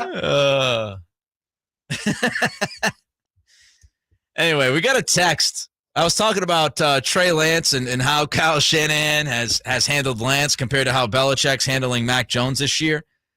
And the text says, hey, Nick, to be fair, I think it's premature to say they reached their goals with Trey. No, it's not. It's not premature. I didn't tell you Lance was going to be good. I'm just telling you their plan was to develop him for a year, start him in year 2 with a complement of weapons that can support him. And that's what they've done. Don't get it twisted, Texter. I'm not telling you that this is, free, just cruising, no big deal, moving forward here, and that Lance has it all figured out. Everything's going to go smoothly. But as far as the plan up to this point, as I said, they have followed through on that plan. Couple of Kings notes here in the schedule left on the docket, left on the plate yesterday. The month of March is going to be brutal. In the month of March, the Kings have 4 back-to-backs. They play 16 games in 31 days. 2 stretches of 4 games in 6 nights. That's just brutal, especially late in the season. The end of the year, they play Boston, Phoenix, Minnesota, Portland twice, New Orleans, Dallas, Denver. All of those teams could easily be playoff teams. Probably will be. New Orleans is New Orleans and Minnesota and Portland. Give or take, we'll see. They'll be somewhere between, I think, 5 and 8, 5 and 9 of seeds. And then you also got to play the Warriors. It's a very difficult end of the season for the Kings. February, 9 of 12 games are away on the road. And they got the most back-to-backs in the second half of the season, too. So we'll see how that would all come together. Michael Dave. Get on my last nerve, Dave. Nick, we were over here plotting and scheming on how to jump in there and get all this paraphernalia from his point. What's in the backpack? Should we open the backpack? Be like a grab bag? What is in Carl Michael Dave's backpack? You want to do it, guys? Hey, I'm with it. I can't do it. I'm program director. I'll get in big trouble. All right. See, now I got to go to the boss's office. Personal property. I don't think I could do that. I was going to say we could tease it. We open up Carmichael Dave's backpack coming up next. See, it's going to be like opening Al Capone's vault. Yeah. Oh, hopefully not. That was a turd. The big empty. That's a Geraldo, right? You go open the vault and nothing was there. Absolutely nothing. And here we go. Nothing. A bunch of air. Got a lot of viewers, though. I bet you. A lot of eyeballs to see nothing. All right. We'll wrap up the week coming up. You ask for more 49ers coverage, and Sactown Sports 1140 listen. Let's go, Niner game. Get all the latest 49ers news and notes online at SactownSports.com.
Cattles and Ramie. Sactown Sports 1140. Cattles and Ramie. No Ramie, just Cattles on this Friday. A's baseball coming up. So, last segment, all of us expressed our frustration with our coworker, Carmichael Dave, who, when we walked into the studio today for our show meeting, it was repugnant. We had 2 laptops open. We had headphones sprawled out. We had windscreens. We had coffee stains. We had backpacks. And apparently, I don't know if this is a coincidence or not, but a Dave and Carmichael has called the show. Dave and Carmichael, what's going on? Yeah, I just want to point out, too, by the way, this is the first time either of us have been on each other's shows. This is true. This is how it's happening. So, no better way. So, first off, 100% on me. I had a meeting after the show, and then I left, and then I get a call from Justin, your lovely APD. He says, Hey, dude, you left on stuff. Are you still here? I said, oh, my God, I'm not. Would you mind just putting it in the corner on one of those chairs? He said, no problem, because it was trashed. Now, all I'm going to say in my defense is this. Number one, you've never seen my stuff there since you've been there. We generally leave it very user-friendly. I'm trying to jog my memory, so if I can call you a liar, but I don't think I can call you a liar on this one. That is true. And I want to say that every morning, you can go back at Sactown Sports 1140's YouTube page. For example, this morning, pretty much every morning, the remote to the YouTube's missing. Everything's potted up weird. By the way, brother, you need a hearing check because your headphone volume are so insanely high. That's what happens when we co-work together. Listen. I can't have anything to do. I have nothing to do with the remote of the YouTube situation. I have no idea who controls that. And I do not mess around with these dials in here or anything. I do mess around with the headphones. You are correct. I have the headphones very, very loud, but I do not mess with any of the other levels. Yes. This is not on you. Listen, we all know it's all Verlon, but that's not 100%. I thought it was Charles. It's not Charles Watkins. All right, who, by the way, I heard that yesterday too. Okay, that's our little inside joke now. Dave's a P1. Yeah, exactly. I'm not calling it break-ins. I just wanted to call and publicly apologize for the trash left over. And also wanted to crash your show, dude, because we keep inviting you and Ramie on, and you never come on. Well, while you're on the phone, by the way, while I have you, and it's a pleasure to have you on the phone, by the way. Absolute pleasure. I woke up this morning. I said, if there's one thing that I hope can happen during the show today, it's Carmichael Dave calls in. I will say that every day I come in. Can we designate chairs in this studio? Please. Because every time I walk in, the chair's way up like I'm sitting on a throne above people. It makes me very uncomfortable. I got to drop the chair. Can we do we put name tags on the back of the chairs like they're jerseys? Is that what we do? Now, I'm glad you brought that up because I'm 6'4". I don't know. I think you're about 5'10" with the hat. And it weirds me out because I'm large, yet I want to sit in the higher chair because I feel like, brother, when I use your chair, I feel like the kid eating at the adults' table. I rest my chin on the console. You are a big humanoid. You are a very big humanoid, and I am not. So what I'm going to do is, this is a new plan. Chair I use, I'm just going to put it to the side, right? You'll be able to find it easily because it's with all of your personal stuff that you left here today. So it's going to be right there, your laptops and your backpacks and your headphones and whatever else you decided to leave here today. It's going to be right. So don't touch the chair. Just don't touch the chair. Put your chair in, and then when you're done, you kick it to the side, and we'll continue like that. I will get masking tape, and I will put a big X on the back of the chair that I like, and then that way there's no mixing them up. Other than mine's the tall one, yours is the short one. All right, that works for me. Have a good weekend. By the way, your System of a Down. I don't know how many people heard it this morning, but if you want to go have some fun for like 5 minutes, go to the podcast page and listen to the System of a Down Rage Against the Machine conversation that Dave had with multiple callers today. And I think you will enjoy it if you like music. They were so pressed. It's honestly maybe one of my favorite bits ever. It was fantastic. We got to run. I got A's baseball coming up. I'll see you, buddy. Hey, all right. See you. So there goes Dave. Lesson learned, I'd say, right? He took the punishment. He called in. And I think we ended on a happy note. Who are we more mad at now that you said happy note? Who are we more mad at? Are we mad at Dave for leaving his stuff here, or are we mad at Frankie for ghosting us? Frankie hasn't called in, so. True. Frankie's in the crosshairs. Definitely Frankie. So there you go, Dave. Better off because now our attention is focused on Frankie. We will punish him. We will find a way. Somehow, some way. Maybe we could take that awful picture that he has.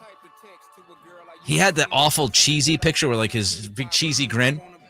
We should he's not listening to us because he's traveling. We should print out a bunch of those pictures and leave them all over the building of his awful smile.